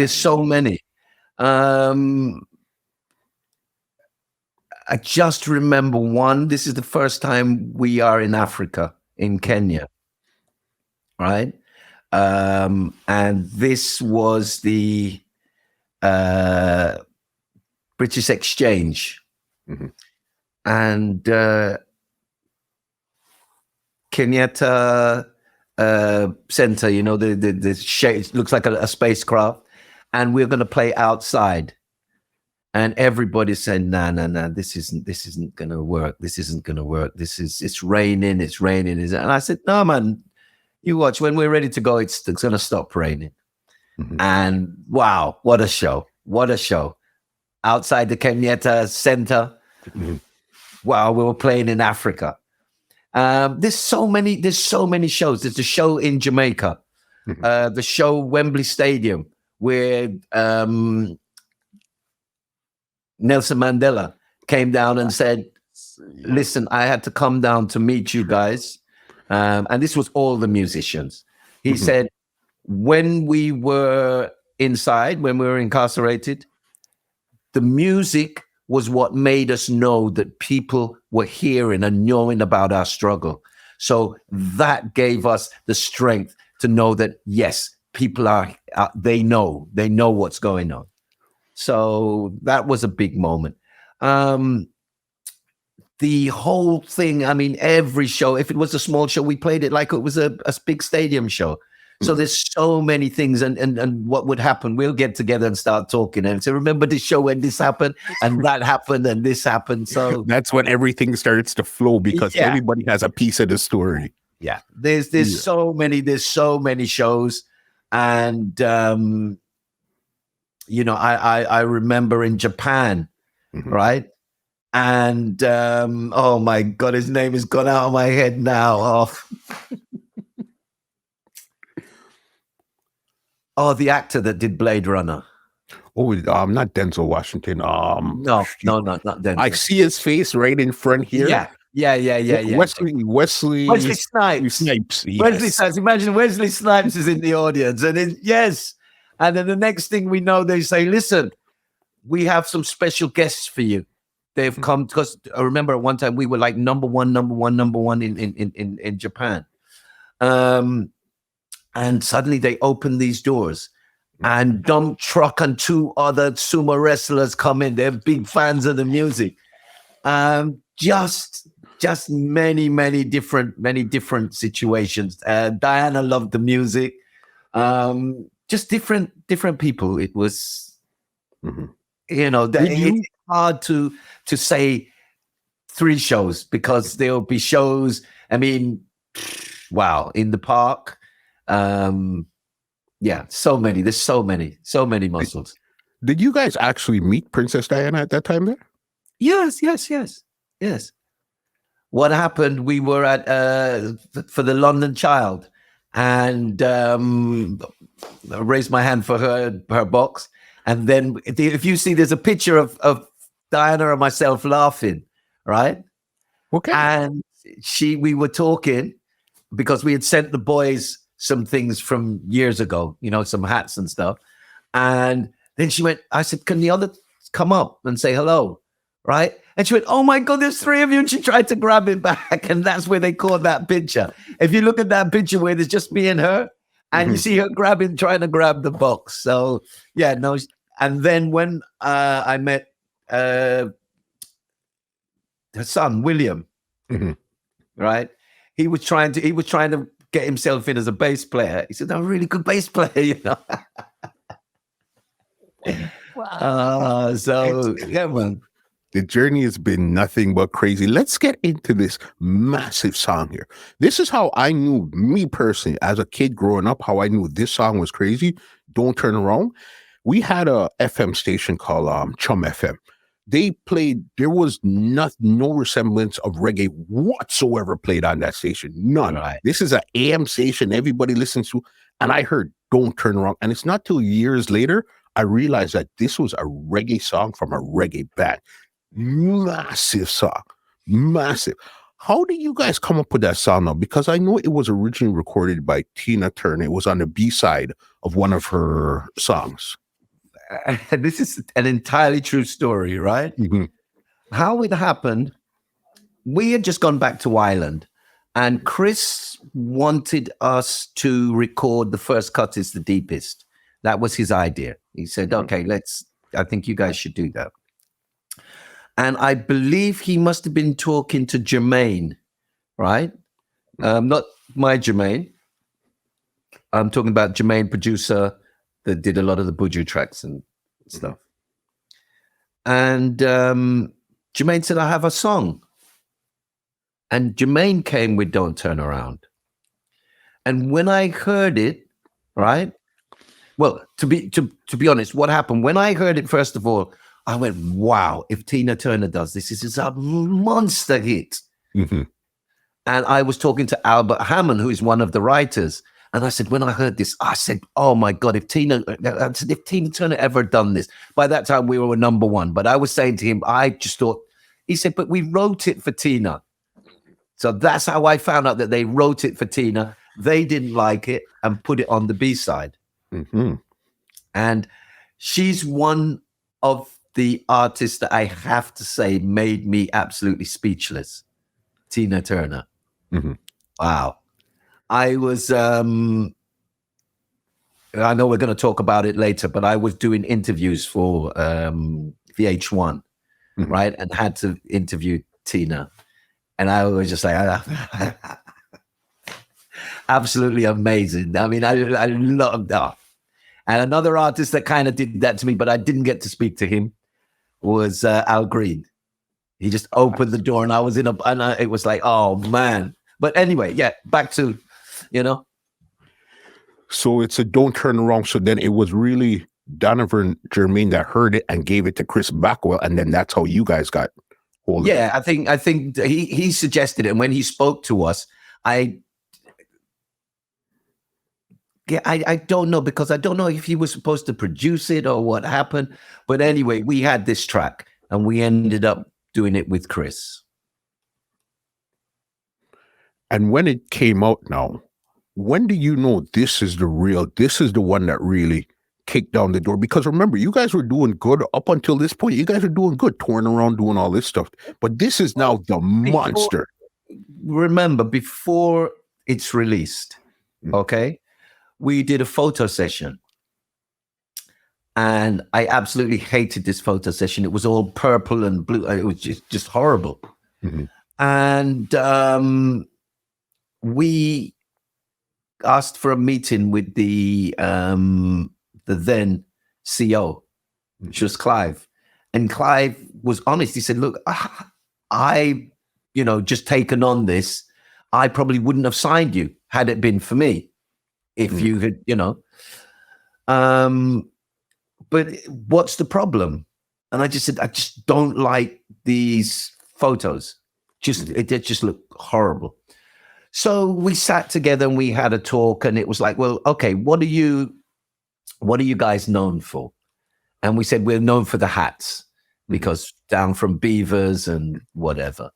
And we kind of, for the first time, discussed the look of the band. And in hindsight, we knew nothing about the business. We didn't know anything about the music business. And being young Rastas, we were negative to anything that was commercial or we deemed commercial. And in reality, if you go to get a mortgage for a house, you've got to give a whole list of what you intend to do and how you can repay it and do whatever. And this is what happened to a lot of people who were playing music. They went and got a mortgage without any thought about how this would happen or whatever, or what the actual consequences are and what you'll be paying for and what you won't be paying for. So, commercial was a no. We're not commercial. We don't want to be commercial. But it's a business. It's a rat race. And it took, well, I have to say, me personally, a long time to realize how I overcome that. Because if you don't get into the rat race, you can't compete with anyone. How can you be the best 100 meter runner, but yet you don't go into the Olympics? Yeah. The idea that you have to overcome is that you have to go through the rat race without becoming a rat yourself. So we found ourselves now in a situation. These were things that we never thought about, our image or whatever. And we came to grips with, we would always wear the hats, long coats. It came out to that cowboy image. Mm-hmm. You know what I mean? And then understanding that Hollywood's image of the cowboys was really black people. Okay. All right? Mm-hmm. Because the white cowboys were never called cowboys. They were called cowhands. Cowboy is a derogatory word. I mean, of course, there was lots of black people who they modeled the Lone Ranger from. They were, these were the bad boy cowboys who the Indians respected because it was like a walking, talking buffalo. Mm-hmm. Okay. So that kind of was the image we had. And with that, we had a stylist now who started looking at what we wanted to do. And I remember at that meeting saying to Clive, listen, this is going to be the biggest track that we've had. Mm-hmm. I won't lie and say I knew it was going to be a number one track, because that would be a lie. But I knew that this was deemed commercial enough to be, no, not even commercial enough. This was a big track. Okay? You just knew it. You just knew it. You just knew it. Mm-hmm.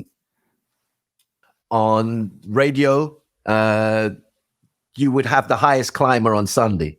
Mm-hmm. Right? So obviously, at first, it was put out on it wasn't put out on the Island label. It was put out on the Mango label. Okay, so Mango is like the subsidiary to See What Happens First. Well, I just think that was the world music. Do you know what I mean? Mm-hmm. You don't put stuff on Island that's not gonna, So we were out on the Mango label first of all, right? That's the number 2 label, the cousin. Mm-hmm. And every week they would say, and the highest climber this week is Aswad. They've moved from 20, gone up to 22. They've up 5 places. And next week they're up 5 places again. They've gone to number 11. This is the highest climber this week. Then the next thing you know, it just kept going and kept going and kept going. And the momentum kept growing. It was like, oh my gosh. And every week, you're waiting now because it's going. It's probably going to drop soon. And then suddenly it gets into top 10, top 5. It's going. And all of a sudden then, bam, number 1. And yeah, it's, it's not that you've arrived, but like in anything, we have to do 200-400 times better than our rivals. And to have got to the top of that mountain, you know what I mean? It's now you have to take us serious, Yeah. With a big number 1 song. Yeah. That was a great time. Because I know you guys filmed visuals for that also. Yeah, we did a music video with Bruno. And Bruno Tully was the director of that movie, and we also did Buffalo Soldier with him, and I did a few videos with him. Yeah. Okay. And then now, where did that song really take you guys now as a band in you guys' career? Because now, as you said, everybody knew you from before Cool, but now this is massive. This is worldwide. What happened now when this came out? Well, then your fans came out the door. They didn't stay inside the house again and say, Aswad, we were looking for Aswad. Them come out front and say, Aswad. Because it was that. It wasn't. Remember, they could come out and say, "Why I love reggae music." 80s things was beginning to move for reggae music. So we had the following because stage shows and stuff all around the country we had been doing. So there was a lot of people who loved the band, but they didn't have the chart music to say, yeah, this is my band. And this is what happened. It opened those doors that we became, a UK reggae band. Mhm. Did you guys, with this song though, did you guys perform on any of the like American daytime television shows or anything when you guys had that song out? We didn't do a lot in America. We did some things. We did things in Italy and Europe and all of that. But Steel Pulse did more in America. I think in America, you have to stay in America. You have to live in America for a while. And we didn't really do that. Mhm. But yeah, we did shows. And what I found out, and it was kind of strange for a while, Mhm. in Canada, all the musicians in Canada will say it's bands like you and Steel Pulse that inspired me to play music. Anywhere you go, I remember being in Russia with England's top musicians. There was Hedge from U2, what's it from Eurythmics, Sledgehammer, Mhm. all of them. We were there to open some record stores in sorry, I'll have to Russia. come back. In Russia. I'll have to give you the names and stuff. It's all slipped me now, but we'll come back. And we were in the airport, and two guys were knocking on the window. And I turned to Hedge and I said, I think these guys are calling you, because how would they know? And they went. It turned out that they pointed to me, and I went over, and we weren't deemed as a threat in Russia, Mhm. right? So they had released our CBS album in Russia. Mm. And I think what I hadn't understood, we were in the business structure of the music business. So the albums of Steel Pulse and Aswad went worldwide. Mhm. Right. I remember that we had an album in CBS that they had just done a picture of a face and scratched dreads on it, and went to them, said, no way, you can't release that. No. And they went, okay, no. And that's how Roslav, we did the New Chapter cover. Mhm. Okay. With the flag and everything. Yep. Little did they know that we were touring places like Israel. And somebody came up with the cover and said, I got your new album. And the picture that they weren't supposed to use is on the cover. So yeah, we were playing lots of places around the world. Mhm. And because of that distribution, that's where kind of youths in Canada and they just, I heard that music. This was music I'm not used to hearing. And that inspired me to play music. To keep moving forward.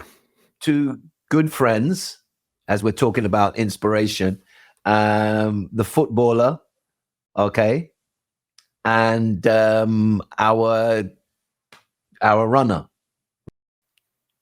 Ian Wright. I have to go through the song to get the names. Yeah, man, that's 67. You have to love me, man. Come on, boss. It's all good. So, yeah, I had been talking to them at two different times. And Ian said, why, you guys really inspired me that I could really make something and just go for it. And then Linford said the same thing, man. He said, your music really inspired me to do it. Because this is out of my hood, that they've got up and done something. Mhm. And I had just been on a ban for driving. So I was living in Bournemouth and I was heading up to London. And I just had this song in my head. And it was like a reply to them saying, go on, shine like a star, because you know what I mean? That's what it's about, and you will inspire the same way that you saying that I've inspired you. And that's why Shine, a lot of people don't understand what Shine is about. But it starts with, I burn like a fire left in the rain as I run the race. Oh, yes, I feel the pain. Now, that was a homage to Linford Christie and Ian Wright, that are sports people. You have to, what we said before, you have to be 4 times as great as your, Mhm. So that's what Shine is really saying. It's saying, go on, because your work will inspire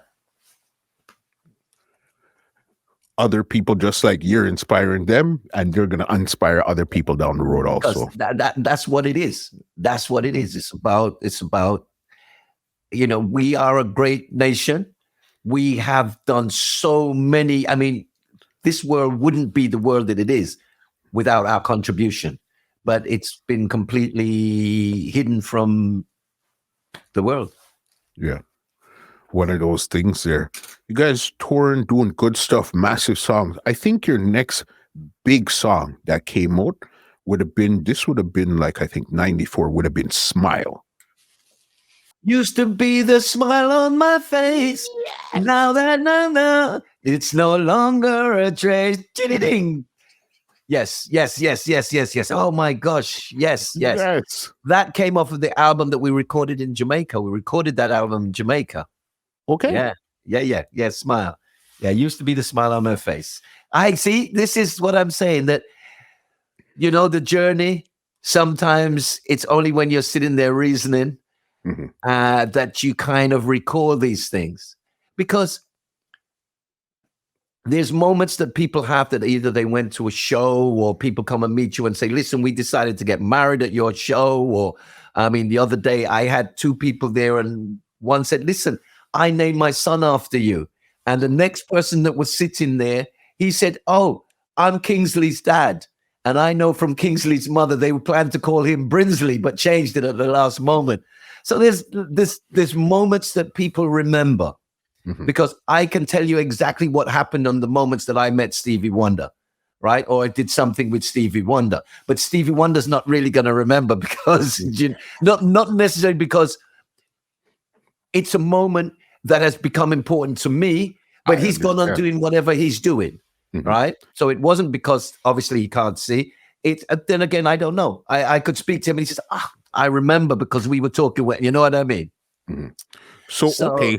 So did you meet Stevie Wonder at that time, or this was after you left the group? No, this was when we did the I think this was when we did the Nelson Mandela. When we did the Nelson Mandela, when we did Nelson Mandela, and then Stevie had something when we were with Gut Reaction, and so we all sung with Stevie. And the big one for Stevie's birthday. Stevie's playing in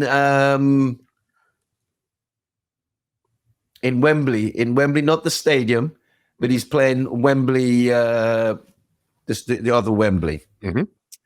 And Paul and what's it from Tears for Fears, Chaka Khan, Lindy Lauper, Shaka Khan, and us. We stopped Stevie's show and sung Happy Birthday to him. Yeah, man, you can find 2 shots today. Cause I'm pro.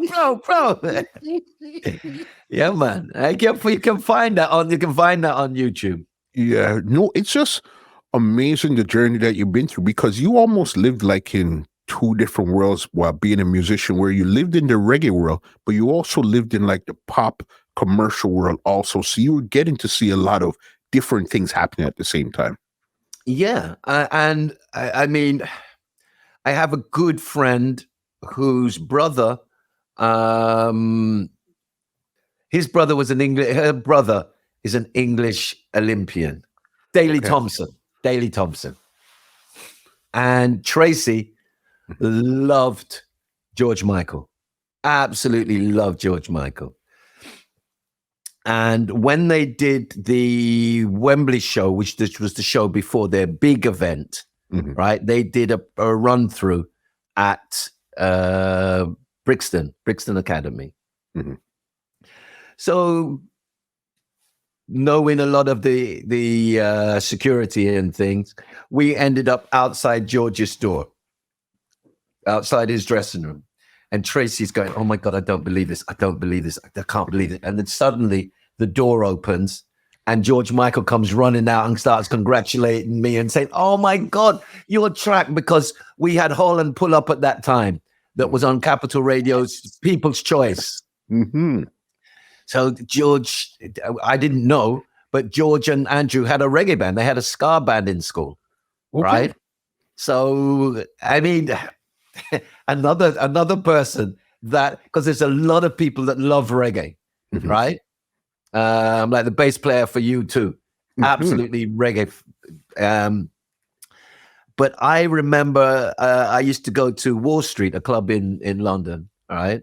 And Prince kind of came a couple of times. So we were talking, and I said, listen, man, I would love you to produce a track for us, right? And I know now from people in this thing, what I should say, he said to me, no, man, I can't play reggae like you guys. No, I can't do it. You know what I mean? Actually, Winterman Marcella said the same thing. I sat in an airport with him. Anyway, Prince went away and did a reggae track. Prince did a reggae track. So look for Blue Light. Look for Blue Light. Look for Blue Light, man. I have a Prince story, man. That's crazy. But anyway, go on. We're talking about. No. Hold on. You're not going to say you have a Prince story that's crazy and just tell me to go on. Nope. We need that story, sir. All right. I was a big Prince fan, right? And I knew someone that worked for his management, his UK management. So I had the opportunity. I would go to the, artist entrance, and I'd be watching Prince. I at every show I could. I watched him at the place in LA, and so anyway, this time I went to see the show, and Prince, those who know, usually does a show afterwards. Does an after show where he would just play on drums all night. He was playing on drums all night, and then he might get up and do something else. But he was singing. I think it was Just My Imagination. And he kind of got off the drums and he walked in. Like you hand a microphone down to someone. And he handed this microphone down to this girl. And this girl opened her lungs. And Prince fell on his ass. Literally fell on his ass and went, it was Misha Paris. Right? So I remember the next day going into Ireland. And they were all excited because obviously Prince had asked to hear their music, Misha's music. So I was in there. We had just come from Paisley Park working with David and Bobby Z. Okay. We did for the Little Big Man for this movie. We did this theme music. So I made a joke and I just went, look, Prince and me are like this, right? And they went, no. I said, yeah, of course. I'll tell you where it is. I'll call you. I'll call you and tell you where the party is. So I'm there. I, at that time, have a phone in the car. So I go out to the phone, speak to them. I tell them, gave them the address. And then I come back in, and one of the Showsec security's on the door. And I said, listen, 2 girls are going to come who sent music to Prince, Misha's music to Prince today. They're with me. Okay, so can you let them in? Yeah, okay, fine. No problem, Prince. They arrive, right? Sometime after they arrive, and we're talking, and they can't believe it. They said, we didn't believe you, right? Because now I'm supposed to be good friends with Prince, right? This is what they have in their head, right? So Prince is there. He's not playing that night. He's just walking around. He's got an orange suit on, and he's walking around. And we're standing there talking, and suddenly one of Prince's bodyguards comes up, whispers into my ear, listen, man, Prince wants to have a word with you. So I go over with the bodyguard to Prince. And Prince says, what's this about Misha? So I said, no, the girls who sent you the music, they were here. And so I just, and I said, yeah. He said, oh, okay. And then I said, listen, I have to tell you, Studio 2 is wild. It's wicked. And so now Prince is on a music tip, and he's saying, that's the studio I brought from da-da-da-da. Da-da-da. And we started talking about music. So Prince and I are like 2 friends just chatting away, right? Because it's music now we're talking about. And Prince loves the studio. So we've hit it off and we're talking, And I've met him before, but this was just this time where we're really getting into it. And he says, yeah, we're just down with David and Dave and Bobby Z and da da da. And I said, listen, can I bring the girls over for you? Prince says, no, man, come on, let's go. We'll go with me. I'm sorry. So it all worked out. You have to hear their part of the story. But yeah, this was a crazy situation. It's a crazy situation. So yeah. Anyway, look for Blue Light. Look for Blue Light. It'll blow your mind. Prince did a reggae song, Blue Light. I'm going to check it out right away as soon as we're done here. Yeah. Crazy. You're doing your stuff. Another hit you guys got as the group now was Give It a Little Love. Now, this song here kind of almost reminds me of a hybrid between like calypso and reggae at that time there. Well, you know how it is in the music business. They were looking for something to follow. Don't Turn Around. It's another song that was written by Diane Warren and Albert Hammond. Okay. And yeah, we were, did really well with it. So yeah, it was just another great song. And as you say, that song, I think even Ziggy Marley recorded it. Okay. Ziggy Marley. And so therefore it was, it's reggae, but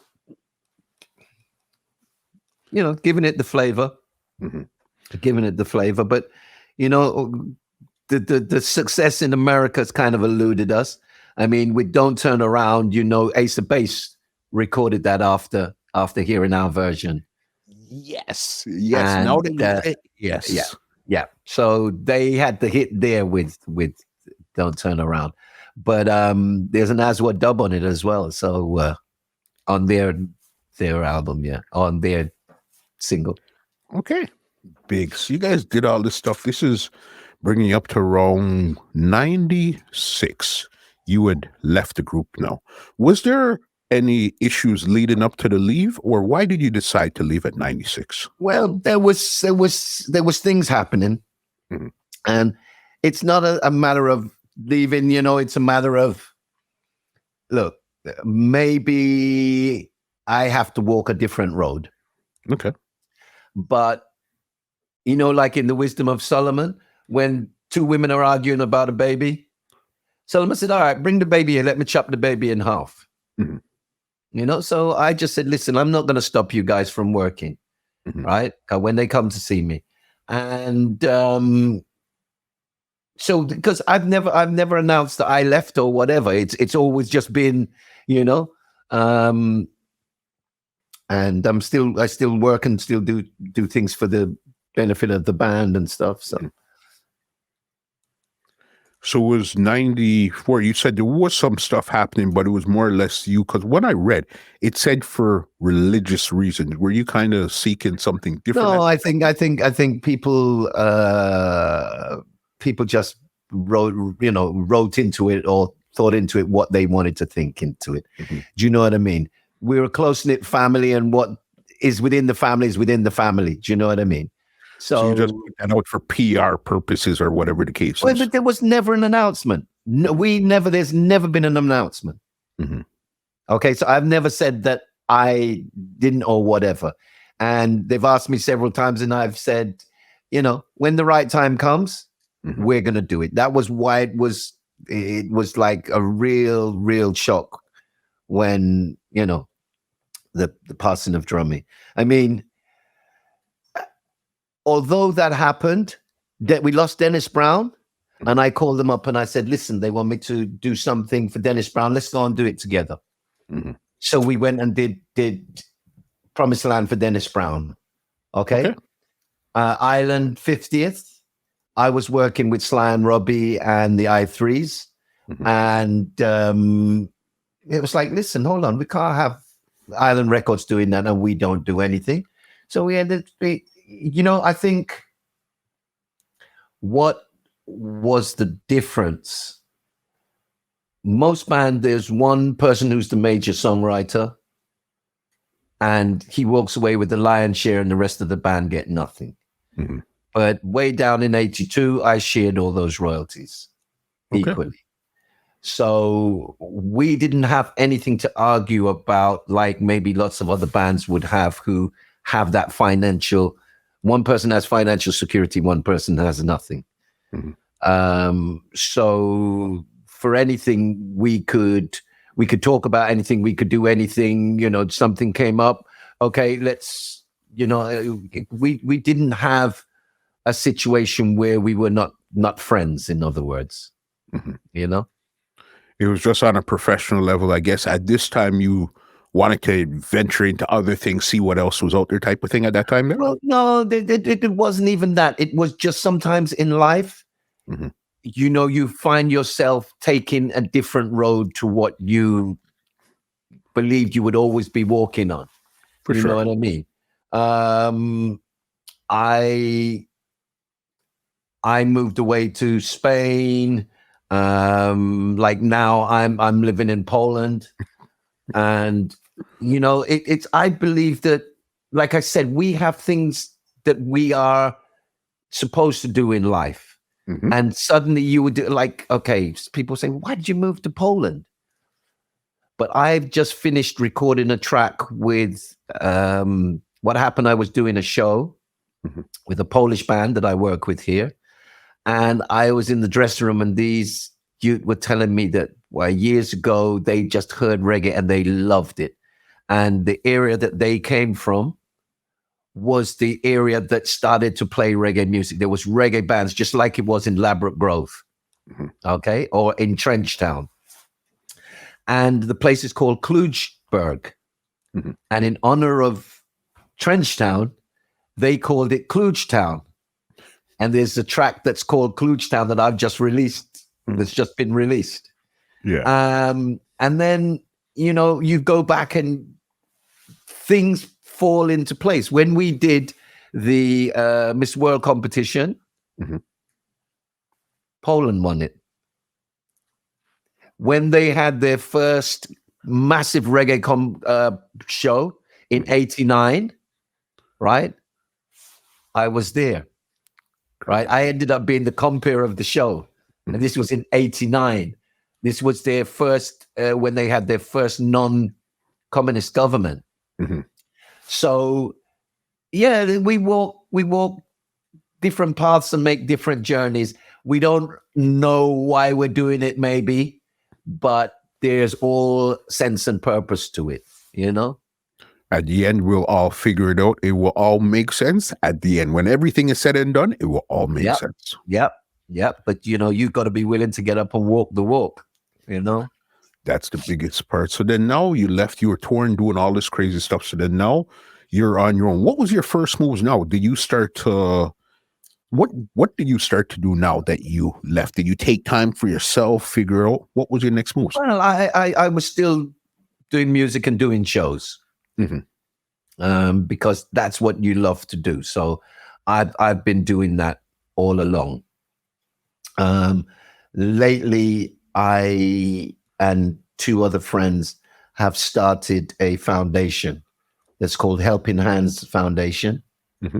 And our dream is really to have a reality show where we, at the moment, we're working with a school in Lusaka, and the school needs work done to it. Actually, we need to really have the school rebuilt. So we are working on. We got stopped because of this holiday period, but we intend to do really to work in Africa. That's where my vision seems to be at the moment. And in Musutunya, which was formerly, it was Musutunya, but they came in and they called it Livingston. But Musutunya, we're working with the women from Musutunya, the widows, and they've gone. First of all, they wanted to make school clothes, but now they're going to breed chickens. So we're there to help them. We will ask the community to help to get this going. And we're working on the principle that, you teach a person to fish, or you teach them about the business and allow them to run their business, and they'll be eating forever. So, it's difficult when you have no social security or any help. And a lot of the women get into activities that they probably wouldn't like to, but end up, So we have these situations that is first of many. We have another school in South Africa as well, but it's early days. It's early days, so we're the wheels are going, and obviously, a new album's on the go. So you'll be hopefully seeing me and touring in these coming months. I know 2022. That's when Drummie Zeb, he had passed away. What was your relationship with him up until that point, if there was even any at that point? There's been a relationship from the time he was younger than 16. When he signed for Ireland, he was 16 years old. His mother had to sign for him. So his mother said, "You sure you're going to look after him?" Yeah. It was a very, very emotional time. That was my, we are actually family. You know what I mean? Because my eldest daughter, right? Drummie's her uncle. Okay. Right? Drummie's eldest son, I'm his godfather. That's Solomon. That was, so we and I've always said, listen, we can't for years be singing about unity and what you call it, and end up in a situation where we can't greet each other with love. So it's always been that. Yeah, because what sense would it make to be singing about peace and love and unity, and you can't have love and unity in your group, much less worldwide? Yeah. Because it has to start at home. You know what I mean? So we give thanks for that. And even Tony Robinson, what's the relationship with him now? Because he's the only one left now that was actually still on the road singing as Aswad. Well, him and Solomon are working together. And they're doing shows. They're working. You know what I mean? So they're going on. It's you have lots of ups and downs, and you have things that really kind of knock you off your feet, but you just have to get up and just keep going, because it's not like it was before. Even Solomon, who, as I said, I'm Solomon's godfather, right? Yeah. Solomon's not a grandfather. Oh, Solomon a grandfather? Yeah, he could be a grandfather now, but he's got 2 big daughters. You know what I mean? So we're not looking just at ourselves anymore. It's his families within families. You know what I mean? So I understand. There's going to be ups and downs. There's going to be things that rock the foundations at times. But I believe that the love of what we're doing, and we've always said truth and right. So truth and right must win the day. Anything can be fixed. Everything's not perfect, but you have your ups, you have your downs, but anything can be fixed. If it's truth and right, then you have to say, well, look, this is how it is, because it moves out to the realms of right and wrong, because man can't justify anything. But if it's the truth and it's the right, at some point you have to come back and say, no, that's how I have to see it. That's how I have to play. Yeah, definitely. I know 2015, you were awarded a big award, which was the Members of Orders of the British Empire. How did it feel now to win an award like that? It's, again, one of those things that you question. Should I abandon this? Should I? And it goes back to the same thing, like, that rat race.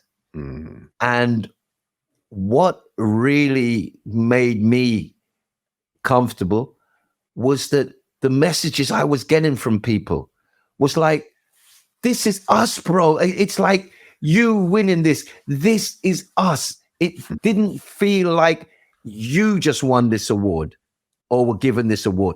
And many people, many women, many people came to me and said, this felt like you lifted us. That, out of our our ends, out of our ghetto. You rose and you took us with you. So, they were saying thank you to me. So, I have to give thanks for that. That was a good one there. One question I should have asked you earlier. Sorry to cut you. I think this is what we don't understand.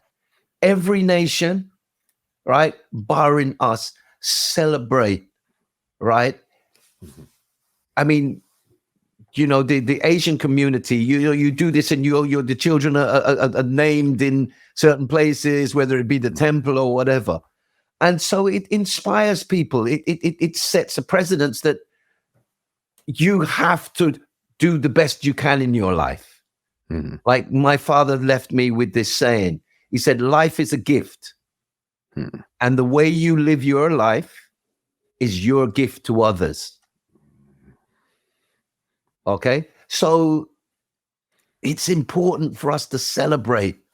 It's important for us to celebrate the things that our nation has done. We have the internet and it's all there. Electric light bulbs. Okay? It's all there. It's all there. It's all there. And if we don't celebrate it, I look in Google, and Google, you would imagine you type in dreadlocks, and you would imagine, okay, who would you say is the greatest known person that wears dreadlocks? Bob Marley. Okay. And imagine you don't see Bob Marley. That's wild. So in 50 years' time, someone who goes there and types in dreadlocks, they will see a completely different thing. They won't understand why it became what it became. Mm-hmm. Because in everything, that's pushed to the side. Just the simple fact that in Egypt, the original Egyptians were black, and they found it the other day. And when they found it, the guy said, "Oh, it's because they did X-rays and it was a Negroid features." Mm-hmm. And mid-interview, he just went, "Well, doesn't matter. He's Egyptian. That's not important." Wow. Do you know what I mean? So yeah, and I know a lot of people. I don't care who turns around and says, "Oh, why do you have to make a point of that?" Mm-hmm. The point is, my son, my daughter, my daughters, and whatever, they have to be proud of who they are. For sure. They took that away from us, or tried to take it away from us. Mm-hmm. Okay, but no, we're proud. Representation matters. Yeah, Definitely matters. I have two more for you before I get you out of here. Mm-hmm. We're talking about dreadlocks and stuff. I don't know, you said you were one of the first ones out of the group to really say Rastafari with your dreads and stuff. Was there any reason in particular why you cut your dreads? No, I was. Let's go from the top, really. Mm-hmm. My first conversation with Bunny Wailer was he was explaining something that Delroy and I were talking about the very first day that I went to the circle. So speaking to Bunny Wailer about Rastafari, this is what I was learning. I was losing my hair. Mm. And so I had to deem it and say, you know what? The real thing of dreadlocks is in a time of a young boy's separation. Mm-hmm. That's when he went out and learned how to become a man. If you go to the Nazarene, this is what it's really about. Mm-hmm. You separate from your mother, you become a warrior, and you learn how to do the things that you need to do, whatever you need to do. By the time you reach a certain age, you come back, the priest would shave your head, and now you're deemed as an elder because now you have the knowledge of what it is to be a man. So it was my time of making my transition from being a boy to a man. Mm-hmm. Makes sense. Your conversation, the way you see things, the way how you explain, is very deep thinker. You understand? So now I could understand how you were able to write a lot of these songs, because it takes a lot of thought, a lot of thinking, a lot of seeing things slightly different than most people to pen those type of things. You understand? Like I say, I see things visually. Like a song, I would see a song visually. You know what I mean? So I don't know if it's the amount of scripts I've been reading or whatever, but yeah, I understand and I give thanks for that. Yeah. Yeah, man, definitely. Last one here for you. I know you and David Hines, and there's one other person, 3 of you guys in a group right now that's doing some music. Dennis Forde. How did you guys connect and say, okay, you know what? Let's put out some music together. How did that happen? Jah whispered in our ears and said, David, Dennis, Brinsley, come now, man, come. It's a great situation that it just shows there's unity. Mm-hmm. It just shows there's unity. I don't think it matters how we came together. We're all friends. And we were on the phone together. If it wasn't yesterday, it was the day before. Mm-hmm. Right? David is in New Zealand. Dennis just come back from Barbados.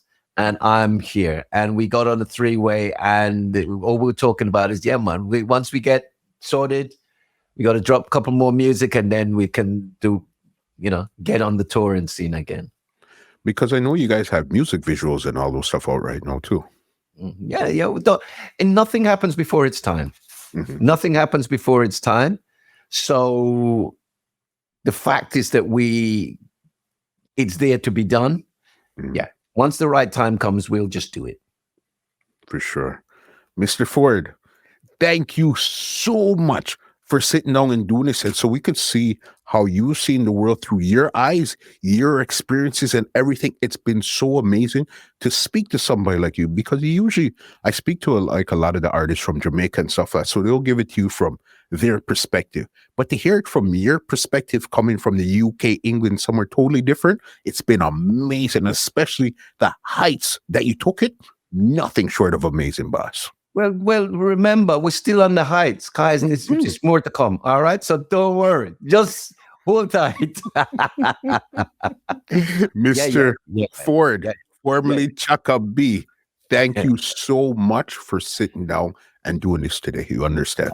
Blessings increase, man. Give thanks, muscles. And why it's nice to be able to sit down, right, and see what you're doing. Because that's what makes me proud. It's the same thing that Shine's about. You know what I mean? If you didn't have your work in order, there would be no chance for me to sit down to share your work with you. So I give thanks for that. Keep the fire burning, keep it going, man, because that's what we need. You're our historians. We need this. Love it. We put it all, because all the memories are there. We're just trying to centralize all the memories and put it in one place. You know what it is as well? For years, we've been doing the interviews. We've been doing all of this to do with the publicity or whatever. Mm-hmm. But if you got 5 journalists in the room, right, mm-hmm. to bake a cake or to cook a meal, each one's going to cook it different, mm-hmm. right? But you're going to cook it closer to what I would enjoy. You're going to season it how I would season it. Okay? So this is the big difference that makes me overjoyed. Because remember, I come from the time when there was no one else out there. There was no one there, not just as an actor, but there was no directors. There was no cameraman. There was no lighting cameraman. There was no producers. Now they're there and they can tell the story with our seasoning. So go on. Yeah, champion, shine. Means a lot coming from you. Let me give you an outro and get you out of here from this epic, amazing, great conversation. All right? Blessed. Bob. Well, ladies and gentlemen, this is Muscle, and this has been another Two Line Music Cuts Entertainment Report podcast, and we are out. Blessings increase. This podcast is brought to you by www.twolinesmusichut.com.